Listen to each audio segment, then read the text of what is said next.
The following program contains scenes and language of a frank and explicit nature. Viewer discretion is advised.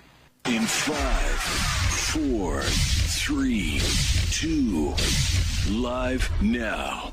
I don't know, Mike. I don't know what you're talking about. Hey, everybody, he's a macho savage. You're listening to Mike Trash, TrashTalkingRadio.com. The best in the business. Say it, the macho king. Wrestling fans throughout radio land, listen to Trash Talking Radio at TrashTalkingRadio.com. Every Tuesday from 7 to 10 o'clock, you hear guys like myself, the Ugandan Giant Kamala.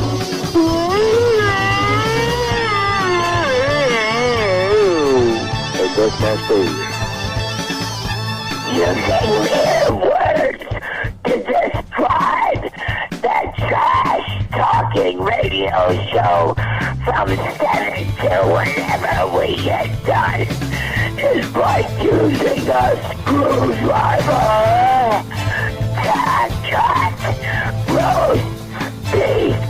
This is Waner Sean, the other half of the Rock and Wrestling Connection. That's the trashy one and the loony one together forever.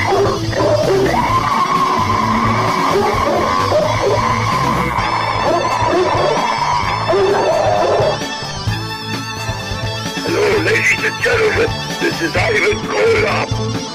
I'm here to tell you about Mike Talking Trash. With the Trash, 7 to 10. Tuesday nights, you got to listen in. It's the best around, the best in town. Alright, hey, this is the Animal. One half of the world famous taking the road warriors. What you do? If you know what's good for you, you'll listen to Trash Talking Radio or else. Everybody, you're watching Trash Talking Radio. This is Hulk Hogan. Hulk, what do you got to say about Trash Talking Radio? Well, I gotta say that I just bought Trash Talking Radio. You're out of the picture, dude. This is my show, and you better watch, because what you gonna do when Hulk Hogan's brand new Trash Talking Radio runs wild on you? It is times like these that the world needs heroes and entertainment, and with that I give you the greatest live talk show known to mankind. With inflation being at its highest points, we need someone to show us the ways of good taking on evil, and someone who has the heart of Snow White and the strength of Thor. He, along with his sidekicks Trash's-mate, also known as Trish, Trash's babe, known as Ashley, they will fight crime and make the world right once again. Please welcome me in a round of applause for the vital idol Class C Mike Trash. You may all be seated. Thank you.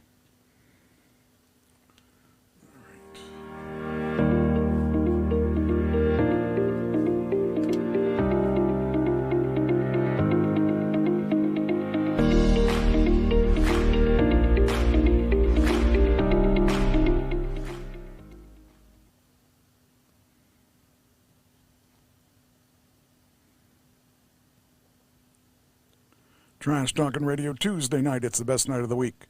And we're back again. Let's see here. All the streams appear to be working again. Yay. It's good to see that we are back on Twitch. It's good to see that we're back on Facebook, which was a scary thing. And, of course, we're still on the good old YouTube. And, hey, Kevin, how you doing, man? So you're getting jobs and stuff, and glad to see that. Hey, I can't believe it. Peach is on the internet. I can't believe that. I think we're going to end up having the world explode, because I don't think he can. Oh my gosh, we got all kinds of people here now. Wow, that's crazy. We got all. Oh, is there? Oh, well, I didn't look at the intro. I was just. I got to look at the intro, because I was not, my normal intro is not working, so I had to pull an intro out of my butt. I mean, that's kind of disgusting, but anyway. So the picture I'm showing is one I made today. It says, "There's no shame in failing. The only shame is not giving things your best shot." That's by Robin Williams. I felt that was a good enough quote that I should put that out there and all that. So we're back on with all kinds of streams for at least this time. I mean, I don't know why we were cut off on all the streams all of a sudden, but we're not now. So it's good to know that we're not cut off now. And I might as well continue with that down the thing I want to talk about. One is that the bands are getting some jobs, and that's kind of nice. So we're starting to work on a regular basis. And you're officially being stalked. Oh no, we need some trash. Yes, everybody needs trash. And so anyway, we got a bunch of cool stuff coming up for the bands, and I'm excited about it. We're going to be playing a battle of the bands, and that's coming up really, really quickly. We're getting to play this club up in Ashland. That's going to be really nice. It's a really nice club. We're going to be playing in Shippensburg with the one band, and we're going to be playing in we're going to do a biker rally on my birthday. I can't wait. It's going to be on Thursday, the 27th of August is my birthday, and we're going to play at the Sherman's Creek Inn. That's going to be fun. And then the next day we're going to play at the Midway Bowl in Carlisle. So that's kind of cool too. So welcome to the show, all you people. I'm glad to see we have some new faces. I can't see the faces, but I can see the names. And for those of you that don't know, I'm Classy Mike Trash, and along with me is my co-host. I was going to say something smart, and I thought, Doug, and he's Doug Richwine. He's a minister and a poet. No, not a poet. Anyway, I've known him for most of my life. I can't believe how long we've known each other. So he does a lot of the politics. I do a lot of the fun stuff, and he likes that fun stuff of politics, but not me. But if you haven't been in the chat room before, it's somewhat interactive if you choose to interact. There is a delay. There's about a 15 to 30, well, there's probably a 30-second to 45-second delay. So if I don't see your comments right away, that's why. So, all right, let's get this thing started. First of all, I want to do the Doug's favorite part, do the birthday part. Happy birthday to the following people. So you're going to guess the age of that person, and I'm going to tell you whether or not you're right. The first one is Gabriel Iglesias. 47. 47. He is 50, and I give you a 5-point leeway one way or the other, so that's 1 point for you. The next one, Forrest Whitaker.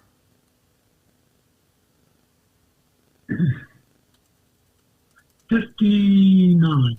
59. See, now that's where we differ. I thought he was going to be like 70. When I look at this picture here, I think he looks pretty, but he's not. He's 65. So I'll give you that point too. Will Ferrell. Will Ferrell. I'm going to say 61. 61. He's 59. Yes. Here's my favorite singer of all time. David Hasselhoff. You're leaving, Pete, you're leaving. No, don't leave.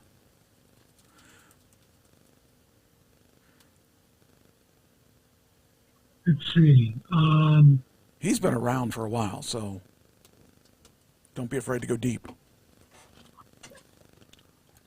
69. That is right on the border. He is 74.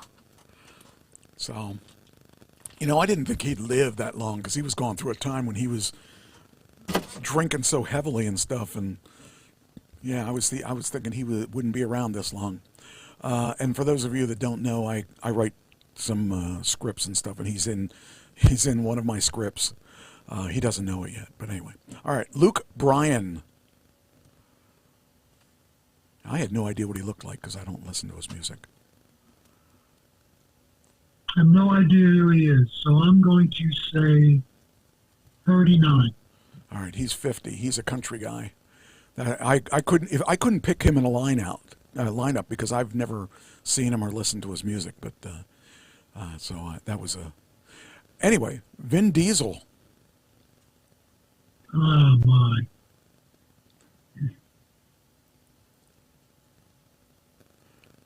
Vin has got to be 62. He has got to be. That's good. 59. 59. Kristen Bell. She was on The Good Place. She was on Frozen. She's still looking good. I guess she's 48. That's good. She's 46. You get a point for that. Brian May of the band Queen. 76. 76. That is close enough. That's 79. Cumberbatch. Benedict Cumberbatch.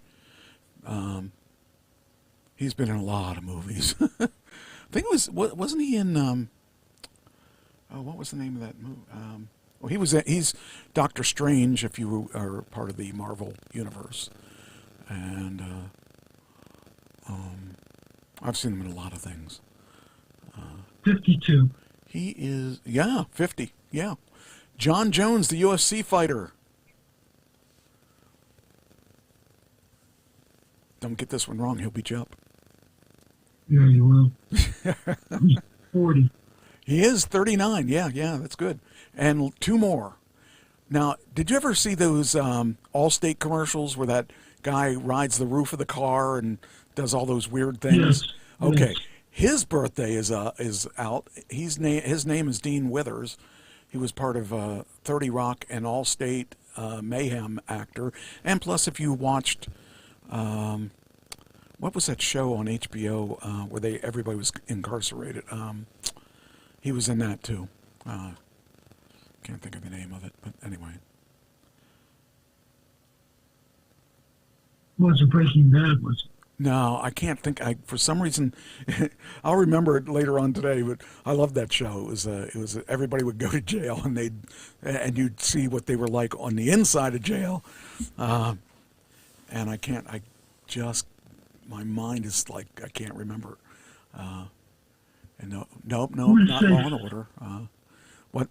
I'm sorry. What'd you say? Go ahead. No, I just was saying no. It's not Law and Order. I can't think of the name of it. What the crap? Darn it. 57. 57. He is 62, so that's good. And lastly, this one threw me for a loop. George Wallace. I was thinking it was a president, but it wasn't the president. Or the politician. I was thinking it was the politician, but it wasn't. 82. He is 74. So That's the only one you didn't get. You did pretty good. I also want to play what I did this weekend. What'd you do this weekend? Me? Yeah. I got ready to preach and preached on Sunday. So that's an event. That's an event. I didn't do that. I probably would have been better off if I had done that to what I did do. And what I did do was this. I decided I would play it for you. So I think you will enjoy this because it involves me getting. Well, I won't. I'll just watch. You'll enjoy it.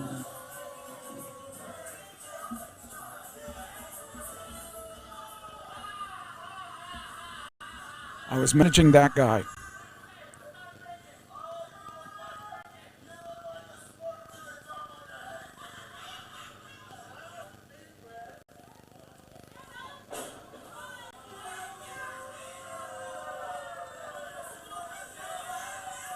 This is at my school, for those of you that don't know.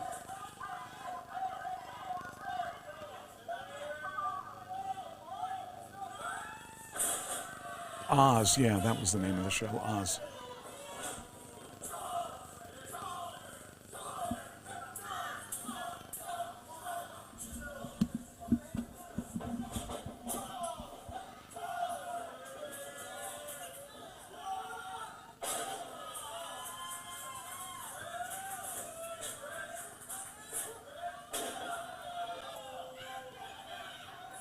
Guy dragged me into the ring. I was just minding my own business.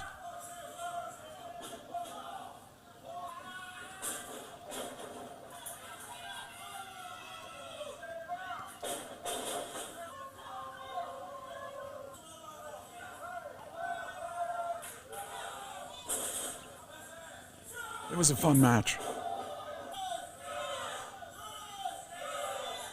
It was funny because the crowd was into it.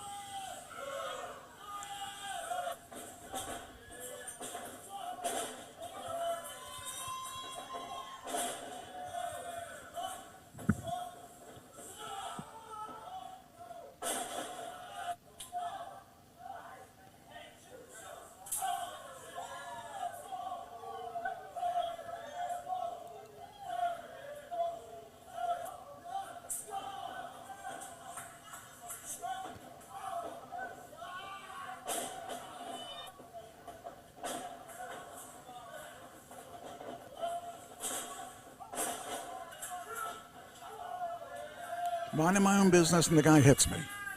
I mean, come on.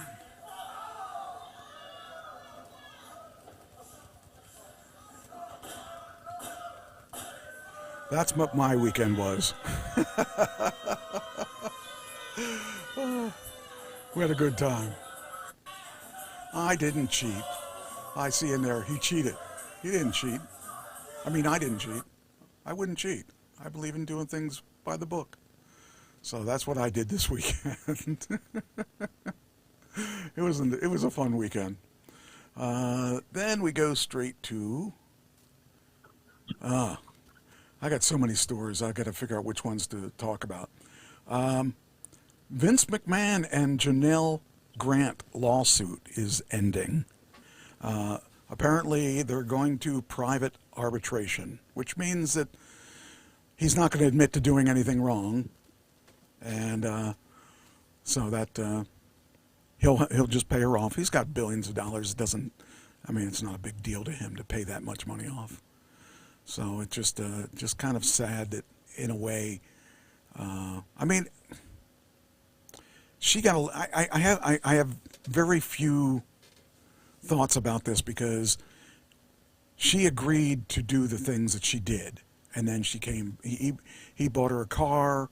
And he was paying her big bucks, and then she comes back and says, you did more than what I was paid for. So she's just a person that got a lot of money for sleeping with the boss, and then she comes back and says that he did other things. So I can't swear that, but the fact that she's going to arbitration does not, to me, means that she didn't think she was going to win, or she wasn't going to win as much money, and this saves his reputation.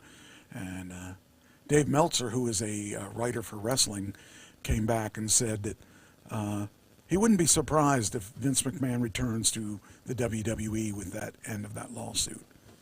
I don't think I'd be too surprised either. I think he'll do it. He'll be back, and so that'll be the end of him, or the end of her, I should say, and he'll be back as taking over and doing what he does best, I guess. So just kind of interesting. There was a gunman that opened fire this past weekend. Tucson officers confronted and stopped an armed suspect on early Sunday morning after 9 people suffered gunshot wounds in the city's surrounded downtown entertainment district. So that happened at 2 a.m. So I guess he, I don't know. Nothing good happens after midnight. Yeah, and I don't get it. I just don't understand why you would shoot people at 2 a.m, especially if it was just taking people's lives just for doing it. I don't know. I just don't get it. But it says motive is under investigation. They're examine whether the shooting stemmed from an earlier confrontation from the two groups.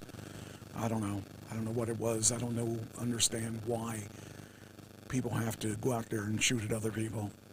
So that it's sad, especially when there's lives on the line, you know, that may or may not have even been involved in the thing. You know, when you get a crazy guy out there shooting, you never know what you're going to get. So that kind of is sad. Okay, I can close this. I can close this. All right, next. Once again, federal judge blocks Paramount Warner Brothers Discovery merger for 2 weeks amid the antitrust lawsuit led by California and 11 other states.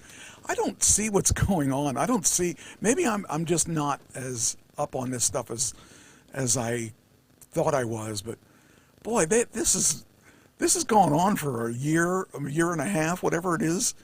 And I kind of think it's kind of just desserts for the Paramount guy, Ed Ellison, because he stopped the merger with Netflix, and now he just can't get it. He can't get a break apparently. So I'm sure Daddy's not real happy about him spending that money and not being able to make good on it. So who knows? I mean, it's getting to be funny now that they're still not able to get this thing closed. So I don't know. I think sometimes things happen because people just deserve it to happen. So I don't know, because by the time they actually decide what's going on with this, I think it's nobody's going to want it. You know, it's not going to be worth nearly what. I mean, what is it? Not what was it? 91 billion or something, whatever it was. I forget what it was, but Netflix will probably be able to swoop in and get it a whole lot cheaper. Yeah, they're going to pick up the fire sale, you know, because you know that David Ellison's dad, who set him up with the Paramount to begin with, he's got to be cussing. He's got to be saying, "What are you doing?" And I think it's funny because he kind of screwed up everything from Netflix. So I don't know. Sometimes it pays. So, did you know that drinking coffee can be considered good for you? No, I did not. Usually they say it's not that good for you. Yeah, I know. That's everything I've ever heard was it's bad for you. Well, according to studies, most adults can safely drink up to 8 ounce. What was it? 5 8-ounce cups of black coffee per day, and regular consumption may improve cardiovascular health, according to the American Heart Association. An analysis of recent studies suggests consuming about 400 milligrams of caffeine daily may lower the risk of type 2 diabetes. It also lower stroke, heart disease, heart failure. However, because the research is observational. Whew, sorry, not. I have the screen so far away I could just barely see it. Says because most research is observational, scientists are still unsure why caffeine may benefit heart health. Some studies suggest antioxidants in coffee help reduce inflammation, indicating not all caffeine sources offer the same effects. Synthetic caffeine products such as energy drinks have been linked to high risk of high blood pressure and irregular heart rhythms. Coffee's benefits also diminish when sugar and high-fat creamers are added. So that's what you ought to take down as your coffee information. So it says brewing methods may matter too. Cardiovascular benefits have been linked most strongly to paper-filtered or instant coffee. Unfiltered methods, including French press, espresso, retain cafestol, and it's a natural compound that can raise artery clogging cholesterol. So there you go. There are health benefits to coffee. I never would have guessed that. So Never would have guessed. of course, I don't know about your parents, but my parents, they didn't just put a little stuff in their coffee. They put a lot of stuff in their coffee. So it's probably not, for most people. Like when I drank coffee, which I did it rarely, but when I drank it, it was usually black. I didn't need anything. I didn't need anything else in it. I would take it the way that it is. According to Christine, she said it needs to be non-GMO, organic. Ha. Oh, that's picking on me because I always pick on her GMO stuff. I want more GMO, or I think I want more. Whatever it is that's bad for you, that I always say I want more of that. So, Lindsay Clancy trial begins. Now, do you know who that is? No, I'm not. You're not going to like this person, because I don't like this person. Jury selection began yesterday for Lindsay Clancy, a Massachusetts mother who killed her three children and is citing a rare defense, postpartum psychosis. Yeah. It's a mental illness affecting 1 to 2 of every 1,000 mothers globally. Yeah, but she killed 3 children. And you know what's going to happen is she's going to get off. And I think that's just totally wrong. It's like the guy that drove his truck, his Tesla off the cliff because he wanted to kill his family because, things weren't going so well and it backfired. The Tesla saved his kids and saved his wife, and that wasn't in the plan. So he ended up getting no jail time for that, as long as he went through a rehabilitative thing. And to me, that's not right. If you do the crime, you got to do the time, as far as I'm concerned. So it looks like if she gets the backing of the people, she's not going to have any time. She won't have to put any time in. It says some facts are not disputed. On January 24th, 2023, Clancy asked her husband to pick up takeout food and an item from the pharmacy. She then killed her 3 children before attempting to take her own life. See, she should do it the other way. She should take her own life first and then go after the children. Then everybody would win then. And it says here, prosecutors characterized Clancy's actions as premeditated and alleged that she consulted a mapping app to determine how long her husband would be away. Her defense team cites that efforts to seek psychiatric care, including admitting herself to a postpartum depression program, and argues she was overmedicated and hallucinating. Clancy's husband sued her medical team this year, accusing them of failing to monitor her responses to the medication. I mean, she still killed him. I don't care why she killed him. She killed him. So, I mean, those kids aren't going to be able to, put up a defense.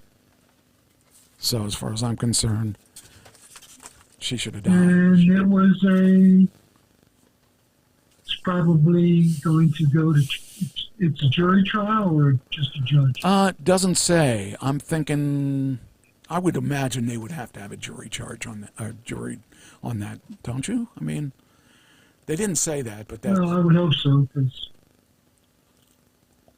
I hope they fill it all with mothers. Yes, that's what I was just thinking. So that would be fair, Then maybe she would kill all the jurors too. Who knows? I just think it's really sad that somebody would. I mean, I kind of get the depression thing, but there's other ways to do things. Here's a really weird one. This driver drove around these bicycles, and then he hit the brakes right after he went around them.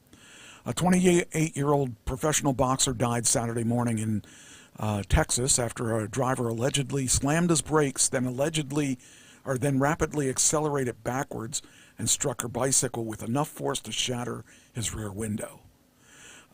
Hannah Rapp was riding her bicycle along with her boyfriend on Farm to Market Road around 10 a.m. when a 31-year-old Charles Medina passed them at high speed.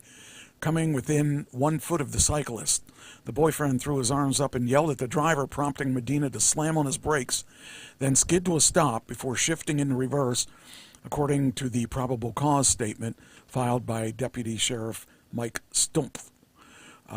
Medina then rapidly accelerated backwards and struck Rapp with his vehicle, knocking her to the roadway. Her boyfriend told investigators that Rapp's head struck the car's rear window during the collision. Emergency responders found Rapp lying unresponsive in the road and transported her to the local hospital where she was pronounced dead. Medina told the investigators that he believed the cyclists were trying to flag him down, so he braked hard, causing his wheels to lock up.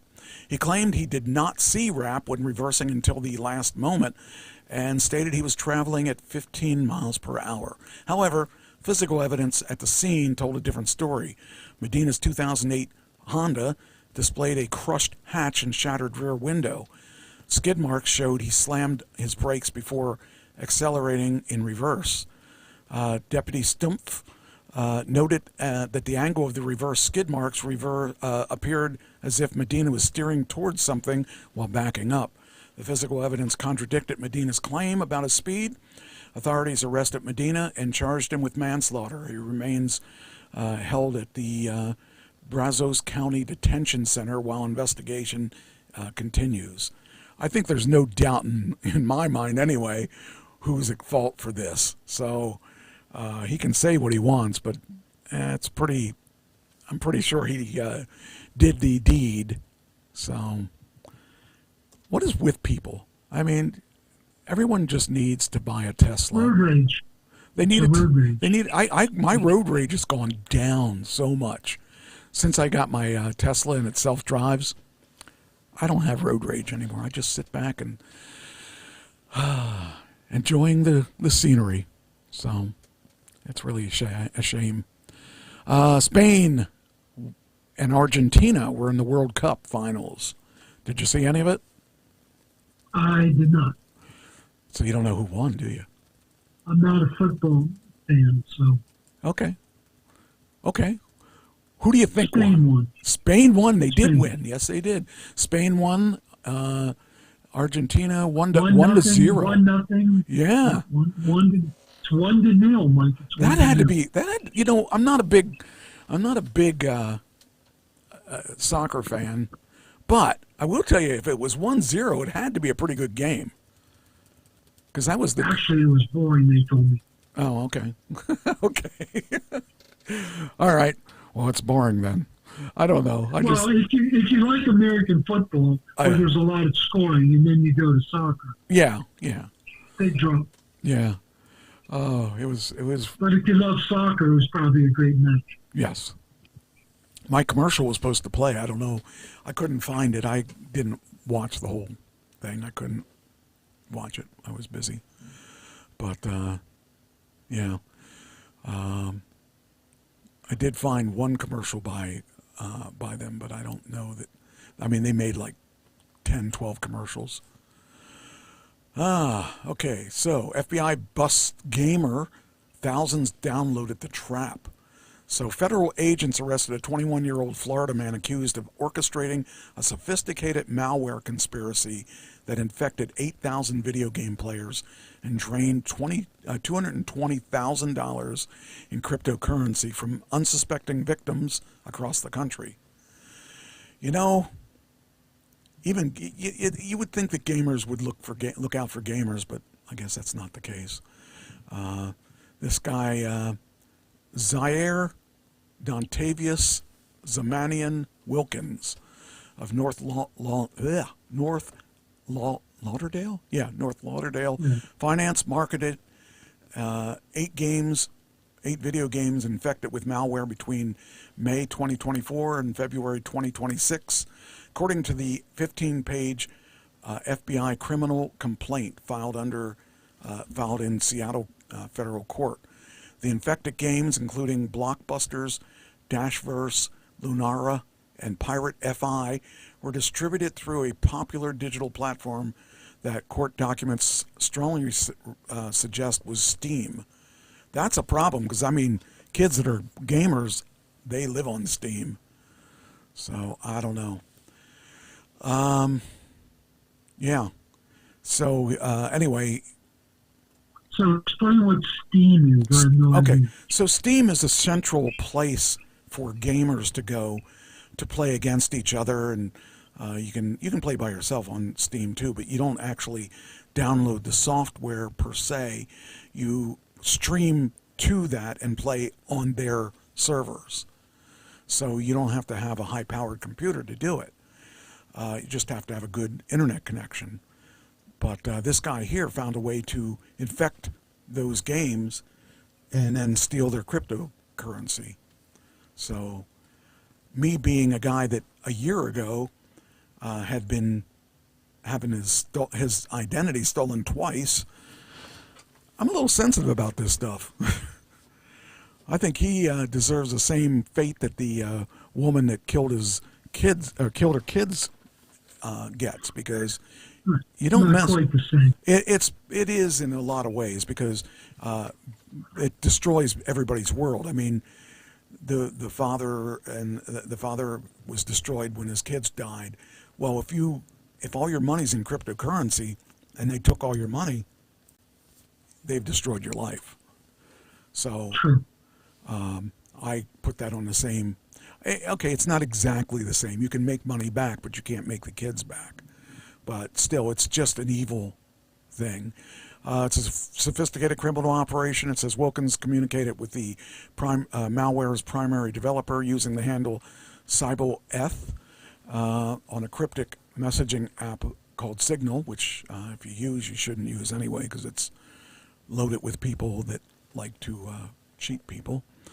The FBI raided his North Lauderdale home days before his Tuesday arrest. Court documents indicate Wilkins, believed to be a University of West Florida student, helped promote the games on multiple platforms, while conspirators combed through the stolen data to identify any information they could that could unlock victims' cryptocurrency accounts. They couldn't get my cryptocurrency because I don't have any, but they got a lot of stuff. I mean, they definitely made money off of me. So I'm totally, I would put that guy in jail for a long, long time. Then we got, the men's mile record was broken for the first time since 1999. By 1 second. By 1 second.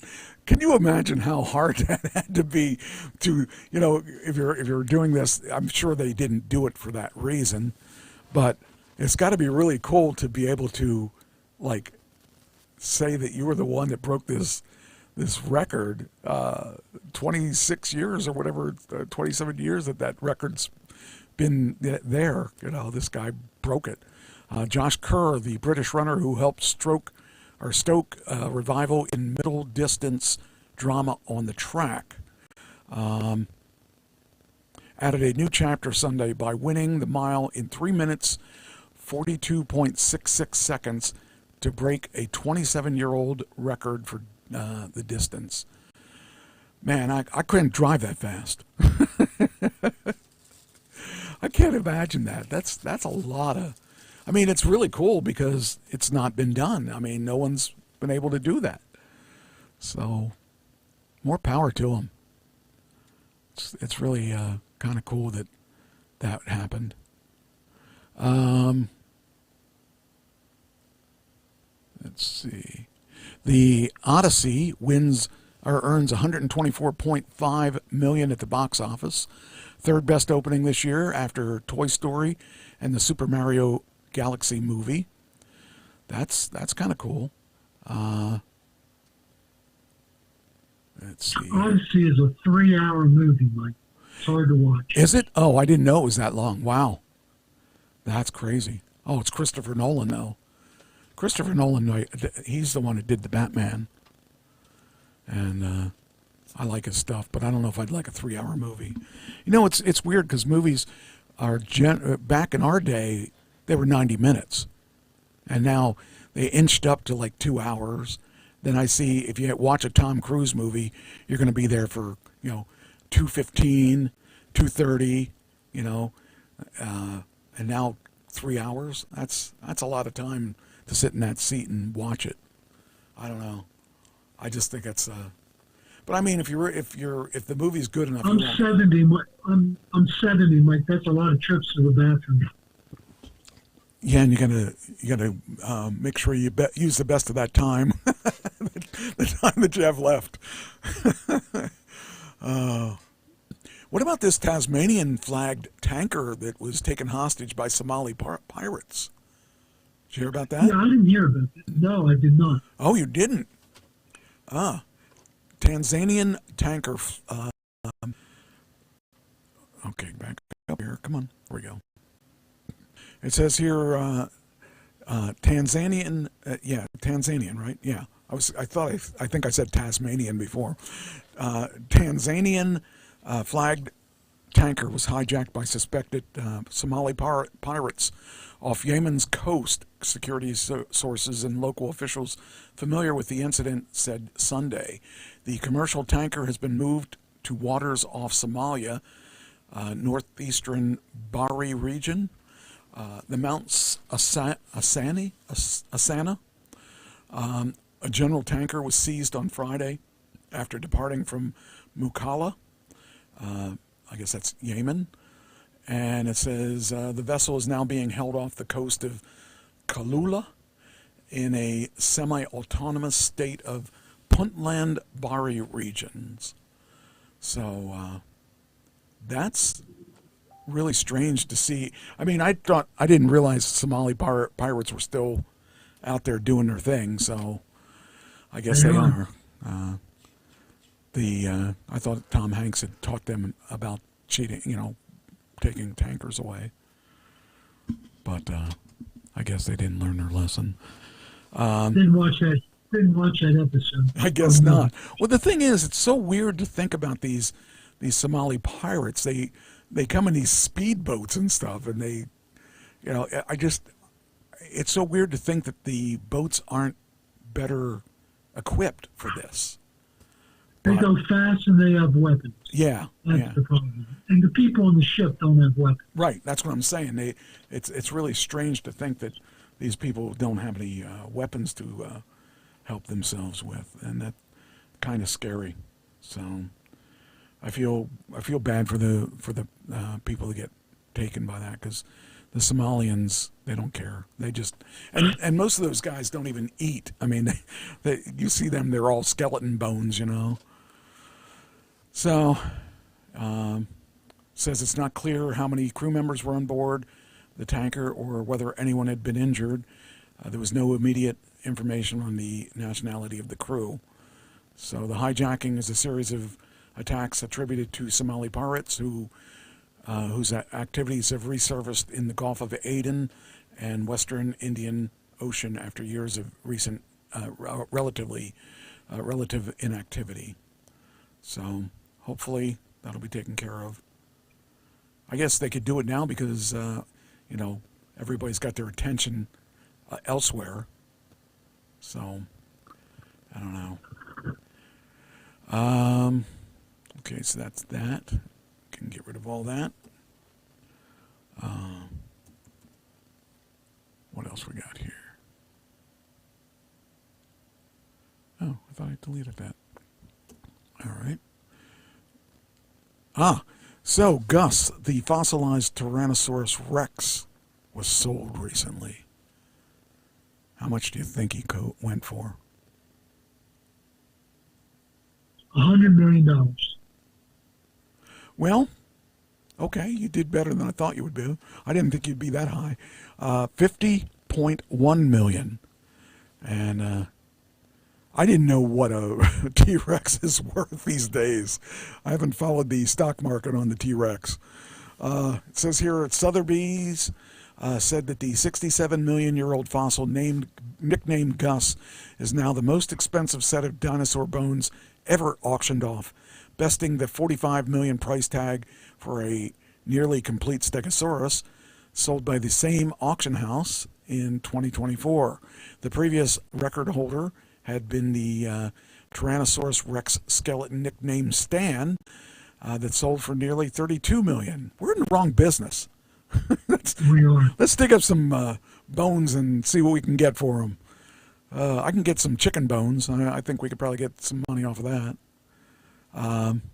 There it is. There he is. That's what they bought.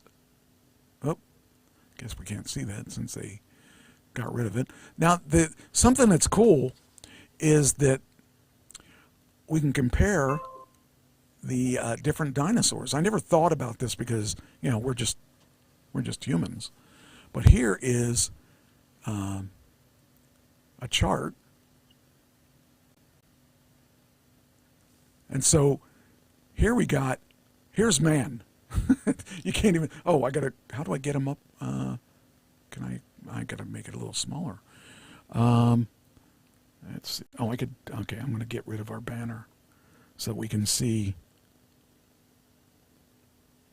Okay, here is man. Way down here.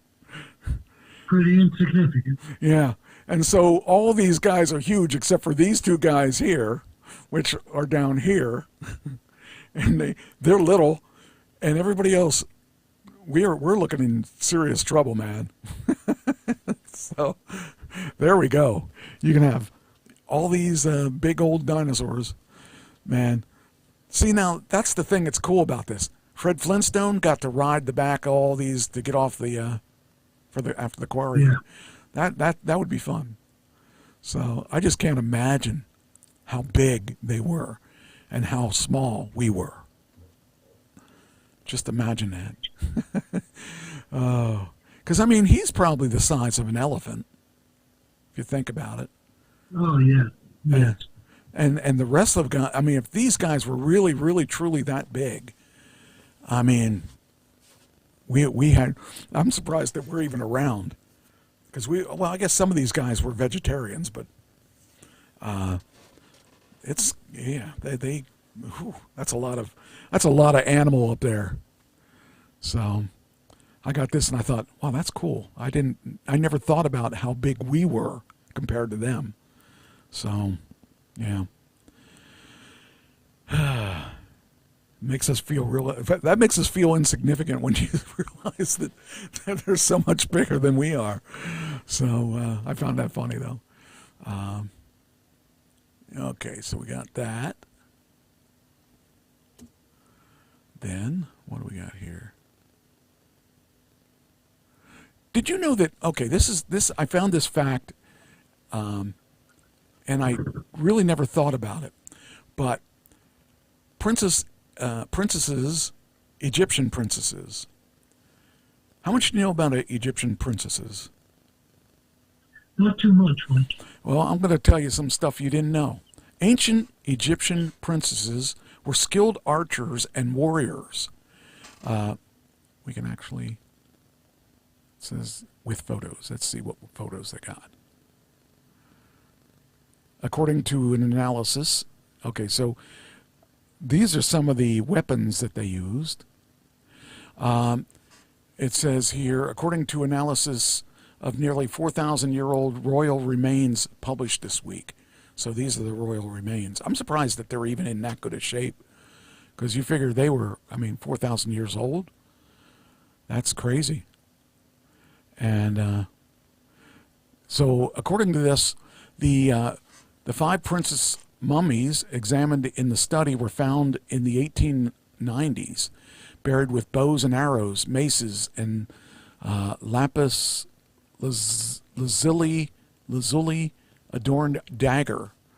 Archaeologists had long been uncertain whether the weapons were ceremonial or used by the princesses, but by modern bone analysis, X-ray imaging, and chemical testing methods, researchers recently reconstructed the women's physical profiles and probed the question. The analysis revealed strong muscled attachment points in the princess's arms and shoulders. So, yeah, you can actually, think if you married one of them, they'd be taking care of you. They'd be out there fighting. That's when the woman takes care of you, not just cooking and cleaning. They'd be out there fighting your wars for you, and you could just sit back and let them. Or don't. Get back and cooking clean. Yeah, don't go for a divorce because you're probably going to get the wrong kind. Because they probably didn't have divorce back then. The National Weather Service says that 2 tornadoes touched down in Pennsylvania recently. That was probably in our last storm. And I believe it because, I mean, there was a lot of damage. We actually, I had power, but that's because I have the battery backups in my system. But I don't think my lane had power. And it's kind of, I feel bad for him because I mean, there were lines down, there were big trees down. In fact, why don't we bring that up? Let me see here. How do I do that? I think I do it this way. All right. There was a big tree there. Here's the rest of the big tree. Yeah, it was taken down. Well, it fell down. It took the power line down, too. And that's one of them. Then that's the other end of that tree. And then there's my big fingers. And then, oh, nope, that's not the one. That must have been the other tree. Oh, okay, that's the second tree. Yeah, came up by the roots. I mean, that was a huge tree. And for that to go down, it kind of surprised me that's the other tree. Yeah, okay, so that's it. Yeah, that's crazy stuff. There we go, come on. I'm not quite sure how to help you with that. I'm not sure either. Anyway, so there we go. But those tornadoes really did a nasty number on I mean, I heard the wind and all that stuff too. It was crazy. I don't think we got a tornado up here though, but I think it was just that. Usually, if you remember, every time it goes, I have to worry about trees showing up in my yard. And last couple times I was lucky enough that I didn't have to worry about it. But that's always my first concern is how bad is it going to destroy my yard? But, what is that? Oh, did you know that people were buying pet ants? No. Why would they buy pet ants? Well, I guess because they're low maintenance, maybe. I don't know. I guess because they don't have them automatically come into your yard like I do. I have them coming into the house. I might as well have them as pets because they take their place in here. The giant African harvester ant is rising in popularity as a pet and fueling illegal global trade with creatures sometimes costing as much as $220. $220? I better have a really good couple meals out of that. Yeah. There's no way I wouldn't. Yeah, that's it. Whatever it takes, man. I wouldn't pay that kind of money for an ant. I got rid of all my ants. I mean, I don't have any ants left in my life. Of course, that is a whole different thing. I never got along with my ants anyway, so that was the joke. So, okay. Okay, I can keep going because we still got time. All right, those two are gone. Okay, so I can get rid of that. And I think my pet frog that was living in the studio, I can't find him. Haven't seen him in a long time. So I'm just wondering if he moved on, found a better place. So trying to think which one. Oh, there's the merger. So there was I was talking about Warner Brothers merger. It says here with four, I can't believe this is crazy, with at least 4 lawsuits weighing against David Ellison's $111 billion marriage between Paramount and Warner Brothers.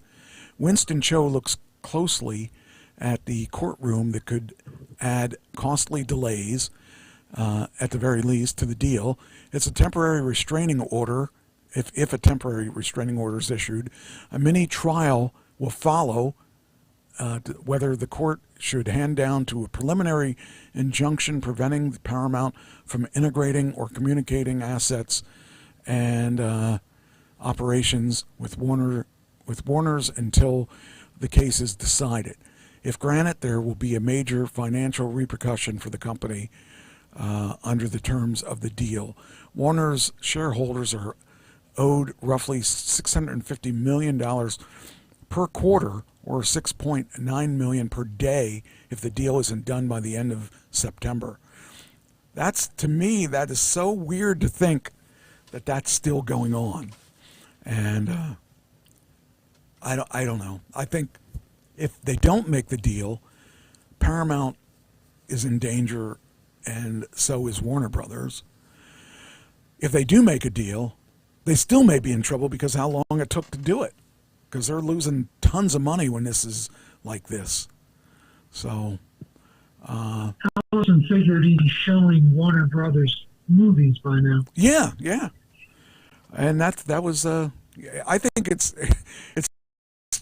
for what he did to Netflix, but I mean, it's almost crazy. It's almost stupid now. It's to the point where what is the point of I can't understand what the delay is. Now, it's probably because we're not privy to a lot of the stuff that goes on, but I would like to know, because I us being broadcast journalists and everything, we should know that stuff.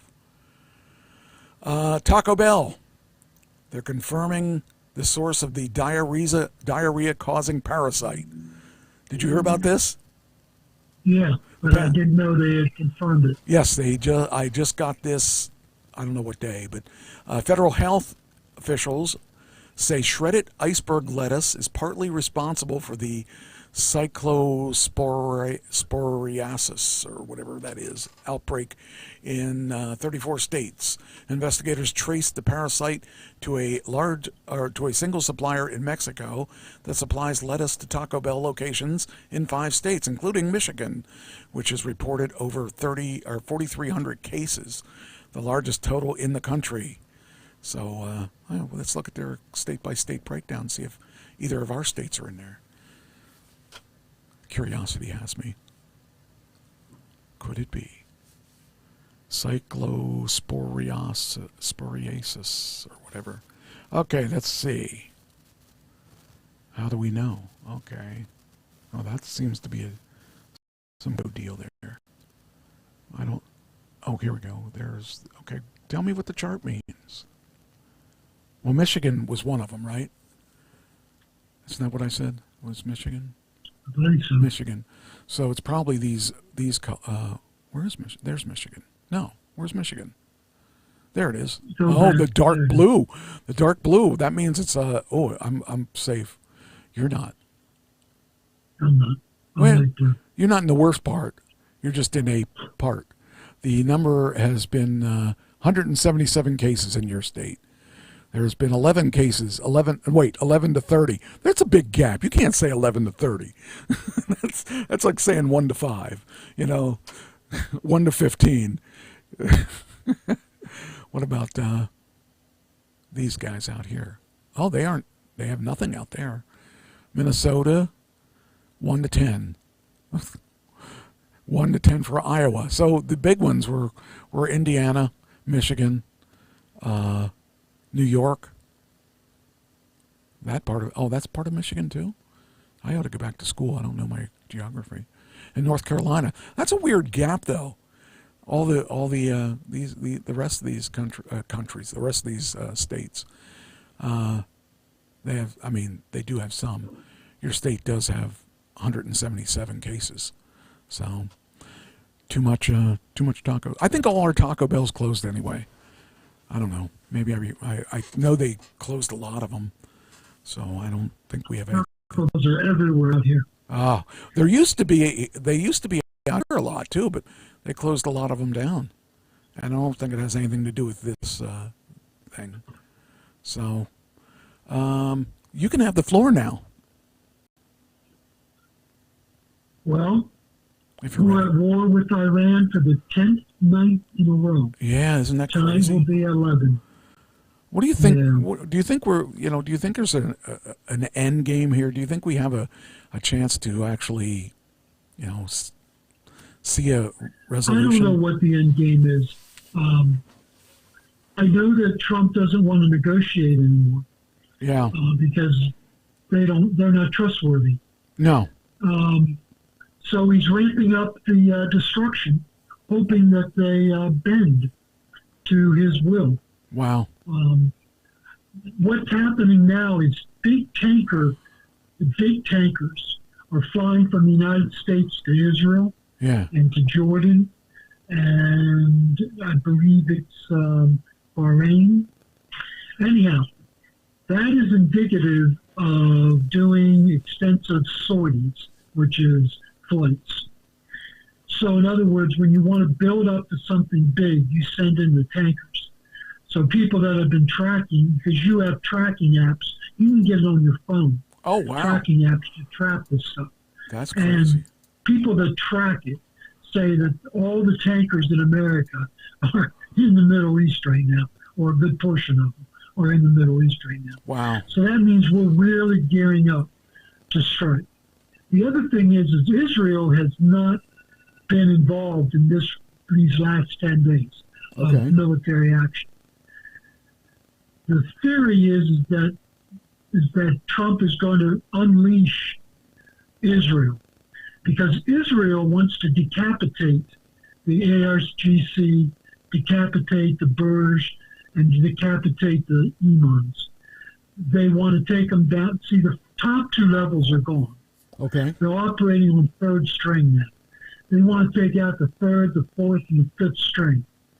Mossad, which is the CIA of Israel, knows where these people live, where they work, the routes they take to work and come home from work. They know where they vacation. They know where they shop. They have all this information. Mossad is the best clandestine service in the world. They have all this information. These people don't stand a chance of living if Israel gets back in the game. So they think if they can take down the third and fourth and possibly the fifth level of leadership, the sixth level of leadership will want to live, and they will negotiate with America on good faith. Okay. And regime change may happen. So that is the theory. Nobody knows because Trump isn't talking, but that is the working theory that's going on right now. Now, we have lost 17 people so far. In this last attack in Jordan, we lost 3 service members. Wow. Well, actually, 2 are confirmed dead. 1 was vaporized. They don't have enough DNA evidence to proclaim them dead yet. Wow. But it'll be 3. And 1 was killed in Iraq. He was a guy that went out and defused weapons. And he went out to defuse a weapon and went off and killed him. Wow. So there are now a total of 17 deaths and over 100 injured. And that number is going to grow. As we fight, that number is going to grow. Because Iran is getting desperate. And they're firing missiles. They have missiles left. Our president kept saying that we had taken care of most of their missiles. Well, they've got plenty of missiles left. And they've been firing them at the Gulf Coast neighbors. And they've been hitting U.S. bases. They have been hitting in civilian areas. And they've been hitting military bases of those countries. And they have been causing deaths. There is the Gulf Coast nations that Iran is attacking doesn't have free press. So there's no information on how many people have died injured or the damage that has been done. So the thinking is that it's because they are getting damaged, they don't want anybody to know. So Iran is striking out in all directions. The only people they haven't hit yet is the UAE and Israel, because they don't want to bring Israel into the fight, because they know Israel has no qualms at assassination. Israel will assassinate you. The United States has a moratorium on assassinations. We are not to assassinate foreign leaders. We can do it by accident. We can do it by planned accident, if you know what I'm saying, but we can't do it outright. So Israel has no law against that. They have no moral, they have nothing moral against it. They will take out as many leaders as they can take out. And so Iran does not want Israel in the game. So our function right now is to open up the Strait of Hormuz, take care of the nuclear weapons, and that's another problem, and protect take out as many launchers and missiles as possible to stop Iran from firing on our bases and on our neighbors, their neighbors. That is our three. The Democrats keep saying that there's not an objective. I just named 3 objectives. Yeah. You know, the Democrats lie. So there's 3 objectives right now. We're taking, Iran is still firing on ships because we haven't been able to take out all the launchers in the Strait of Hormuz. So there's no ships getting through right now. Nuclear. There is a mountain called Pixax Mountain. It's the tunnels are under, I think, a mile of rock. And we have no weapons that can go that deep. And they have transferred centrifuges and believe that they transferred the uranium that they have, the 400 plus kilograms of uranium that has been enriched to 60%. Is in Pixax Mountain. And the only way we can get to it is to send in ground troops. No one wants to send in ground troops. Yeah, for sure. And Iran has said that they want us to send in ground troops. Wow. They want to fight us, man for man. Now, they bluster. I don't know if you remember Baghdad Bob, but Saddam Hussein had a public relations guy named Baghdad Bob. He was the biggest braggadocious, lying SOB you ever want to meet. Well, Iran has a Baghdad Bob, and he keeps saying that we want American soldiers or Marines on our turf. We want to kill them all. Wow. So it's that is our dilemma. It's hard to do what we're trying to do with air power alone. Yeah. It's difficult. Yeah. And we're running out of weapons. Our munitions are low. And our commanders say we've got enough to do the job, but independent observers think that's probably a very optimistic assessment. We probably don't have enough weapons to do the job that really needs to be done. We're low on munitions. So we're not ramped up to wartime manufacturing. We are getting there, but we're not there yet. So the lag time between the ramping up of 24-hour-a-day, 7-day-a-week operations of producing these munitions is not capable of backfilling the munitions we need. Not yet. So that's the problem. gas prices are over $4 a gallon now. That's the national average. Wow. $4.02 is the national average today. Now, is that higher or lower? I mean, where's that compared to where? A year ago, it was $3.14. Okay. A week ago, it was $3.85. Oh, so okay, yeah. So okay, I see. Yeah. Now the low is in Indiana, right across the border from us, here in Cincinnati. $3.22 is the average in Indiana. Ohio is $3.84. Wow. Pennsylvania is $4.20. And California is $5.52. So you're higher than us. But that doesn't affect you because you have an electric car. Well, I mean, but it affects people. It just doesn't affect me. The national average for diesel is $5.14 compared to $4.02 for gas, national average. So guys that run diesel trucks are hurting. I bet. Hurting bad. Yeah, because most of those guys are independent contractors too. Brent crude, which is the benchmark of oil prices, is now $90.86 today. It was $72 about 10 days ago. Jeez. So it's creeping up to $100 again, which will raise the price in Ohio over $4 a gallon again.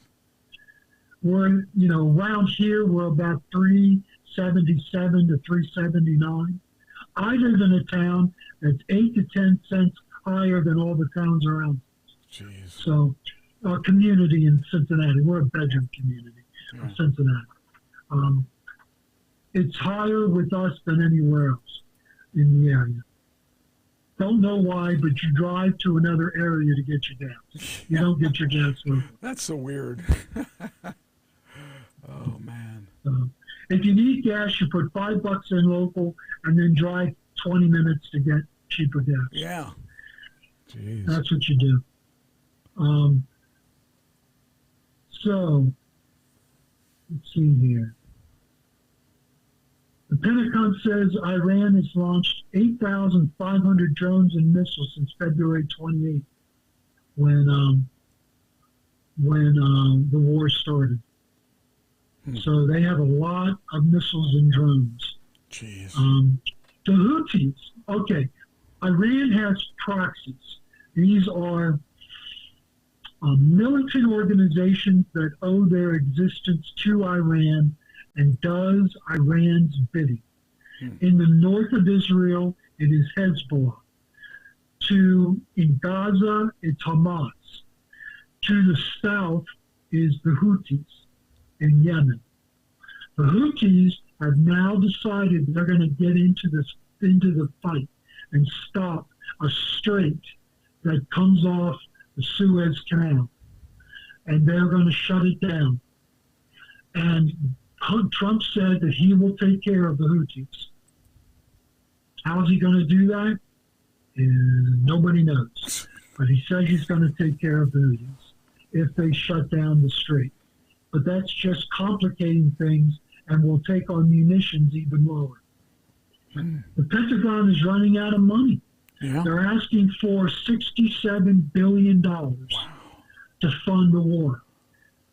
To a divided Congress may not give it to them. Wow. Now, it's cost $30 billion so far since February 28th. It's cost $30 billion. They need $67 billion more, which means they're planning on going another 2 months. Jeez. So Pete Hegseth, the Secretary of War, and the Chairman of the Joint Chiefs was before Congress. I don't know if it was the House or the Senate, but they were before Congress today being grilled about this money that they're asking for. Israel in Gaza is building miles-long earthen barriers, entrenching its division with Gaza. In other words, it was supposed to be a temporary line drawing. They're making it permanent. So they're annexing part of Gaza. Gaza, there's no houses left in Gaza. It's been completely decimated by the war between Hamas and Israel. People are living in tent cities, in enclaves of tent cities. What area they did have has been moved. They've moved them out, and they are taking it for themselves. How long they're going to plan on keeping it is anybody's guess. So this is going to create, it's 23 kilometers long, which is probably 15 miles long. It's hard for, I don't really know kilometers that well. Yeah, I'm guessing it's 15 miles. We're American. We're not supposed to know that. Yeah. So, Pete Hegseth gave a tribute to the killed U.S. service members that just had been killed, and he called them heroes who gave the ultimate sacrifice. Okay. Well, Majorly Taylor Greene, who went against Trump and was ousted from the House of Representatives, has attacked Hegseth for saying that they gave the ultimate sacrifice. Now, to be honest with you, I was in the military 8 years in the U.S. Army. My sacrifice was signing up with the possibility of going to war and giving my life. My best years were spent in the U.S. Army. So, my sacrifice was giving my best years when I could have been doing other things. I gave my best years to the U.S. Army. Right? That's my sacrifice. I was willing to give my life. Wow. The sacrifice is not giving your life, it's the willingness to give it. That's the sacrifice. They paid the ultimate price for their sacrifice. Yeah, they did. So Majorly Taylor Greene had it partially right. But she hates Trump, so she'll say anything against Trump that she can say. So that's that. All right. Now, Patriot missiles are the missiles that shoot down other ballistic missiles. Right. Right? They cost about $4 million a piece. Right? Right. Now, we're short on them. Yes. We have given a lot of our inventory to Ukraine to fight against Russia. Ukraine just got the go-ahead to get the plans so that they can produce Patriot missiles themselves. Yes. Yeah. They're going to do it cheaper than $4 million per unit. So Lockheed Martin, who builds the Patriots, just came out and said they're going to reduce the price of the Patriots to what Ukraine can sell them for. Oh. That means that they've been ripping us off for years. Well, who made them before? Lockheed Martin. Well, I mean, they were the sole maker of the Patriot missile. They sold them for $4 million a piece. Now, they have to recoup R&D, research and development. Right. They have to inflate the price to get their money back for research and development. But that's been over now for a while. We've had the Patriot missile for a long time. Research and development has been paid for. For Lockheed Martin to come out now and say they're going to lower the price means that they've been ripping us off for years. They're a business. That's what they do. I mean, it's capitalism at its best. Now, I'm a capitalist, but the problem with capitalism is greed. This is an example of business greed. The other thing, though, is that the Ukraine can hire 5-year-olds to assemble them, and that cuts the price down. That also helps. They don't have to pay union wages exactly in Ukraine. But I agree with you that it shows there's a nice markup in that. Yes, the markup was high. So let's go down here to Ukraine. Have you ever heard of wild berries? Wild berries. Wild berries? It's the Amazon of Russia. Okay. Now, the difference between Amazon and Wildberries is Wildberries sells military equipment. Oh, okay. Russian soldiers at the front order military replacement parts from Wildberries and have them shipped. Right? So Ukraine took out 2 fulfillment centers in Moscow. Oh, wow. And they're planning to take out as many fulfillment centers as they can to punish the Russian people, hoping that the Russian people will rise up and demand that Putin end the war. Right? So their first strike, they struck out 2 major warehouses, killing 7 night shift workers and injuring 25 others. Wow. So the total injuries now are 24 people have been wounded, and 25 people have been wounded and 7 have been killed. Wow. So,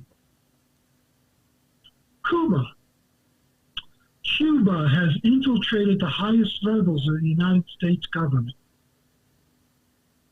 A 100-page report says Cuba has cultivated activists and infiltrated U.S. institutions as Washington intensifies sanctions and pressures against Havana. We are contemplating military action, invading Cuba. If that happens, they have activists, they have sleeper cells in the United States that they are threatening to activate if we invade. Interesting. Officials reviewing an Army-led air assault and other options as Washington keeps pressure on Havana. So in other words, it would be the 101st Airborne Division would be the unit. They come in helicopters. So it would be an air assault in helicopters. They would fly in and they would assault the island of Cuba. This is not Venezuela. Cuba has highly trained military. If you want to be fed and if you want money to live on, a decent life, you join the military. That's where you get money in a communist society. You join the military. They are well-fed, well-trained, and well-paid for a communist country. They're not well-paid by U.S. standards, but they are well-paid by a communist standard. They are a lot of them, and taking Cuba would cost a lot of American lives. And it is rumored that as soon as Iran calms down, Cuba's next. Wow. I mean, I would think that they aren't that...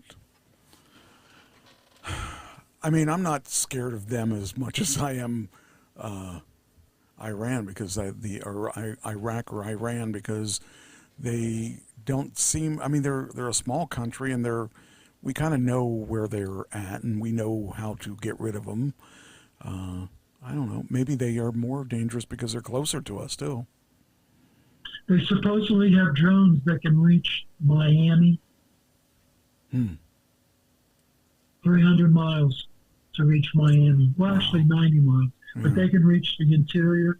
There is a lot of military bases within a 300-mile radius of Havana and U.S. military bases, and they have drones. Wow. And they're not scared to use them. They should be, because they have no food. We are sending food. Our first plane went in today. Okay. To Cuba. It is going into Catholic Charities. Catholic Charities is in Cuba. It is being flown in not to go to the Cuban military and not to go to Cuban-run grocery stores, government and grocery stores. Okay. It is going directly to feeding centers in Cuba run by Catholic Charities. We'll see how that works. Cuba has been known to steal off of Catholic Charities. So we'll see if they will abide by this little agreement we have with Havana. We have a tropical storm coming our way, Bertha. Oh, yeah? Did you know that? No, I didn't. It's in the Gulf Coast. Monday evening, tropical storm Bertha formed over the northeastern Gulf of Mexico. That is a mistake. It's the Gulf of America, says our president, prompting officials to issue tropical storm and surge watches along the northern Gulf Coast. Okay. Bertha currently packs maximum sustained winds of 50 miles per hour, and forecasters are expecting 2 to 4 inches of rain, isolated totals near 8 inches, creating fast floods from Florida Panhandle to Texas. Rising water levels of up to 4 feet could impact coastal areas. So, and it could get worse. Okay. So I bet you didn't know that, did you? It could get worse. It always could get worse. I did not know. What's that? Okay. What? No, I didn't know that. I didn't know that we were headed for another nasty storm.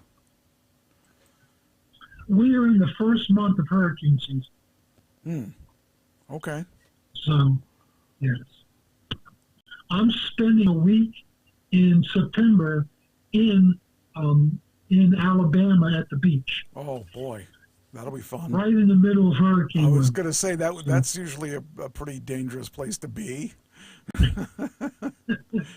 It's beautiful down there. I went down to Alabama back in 1994, and it was in February, and it was so nice down there. It was unbelievable.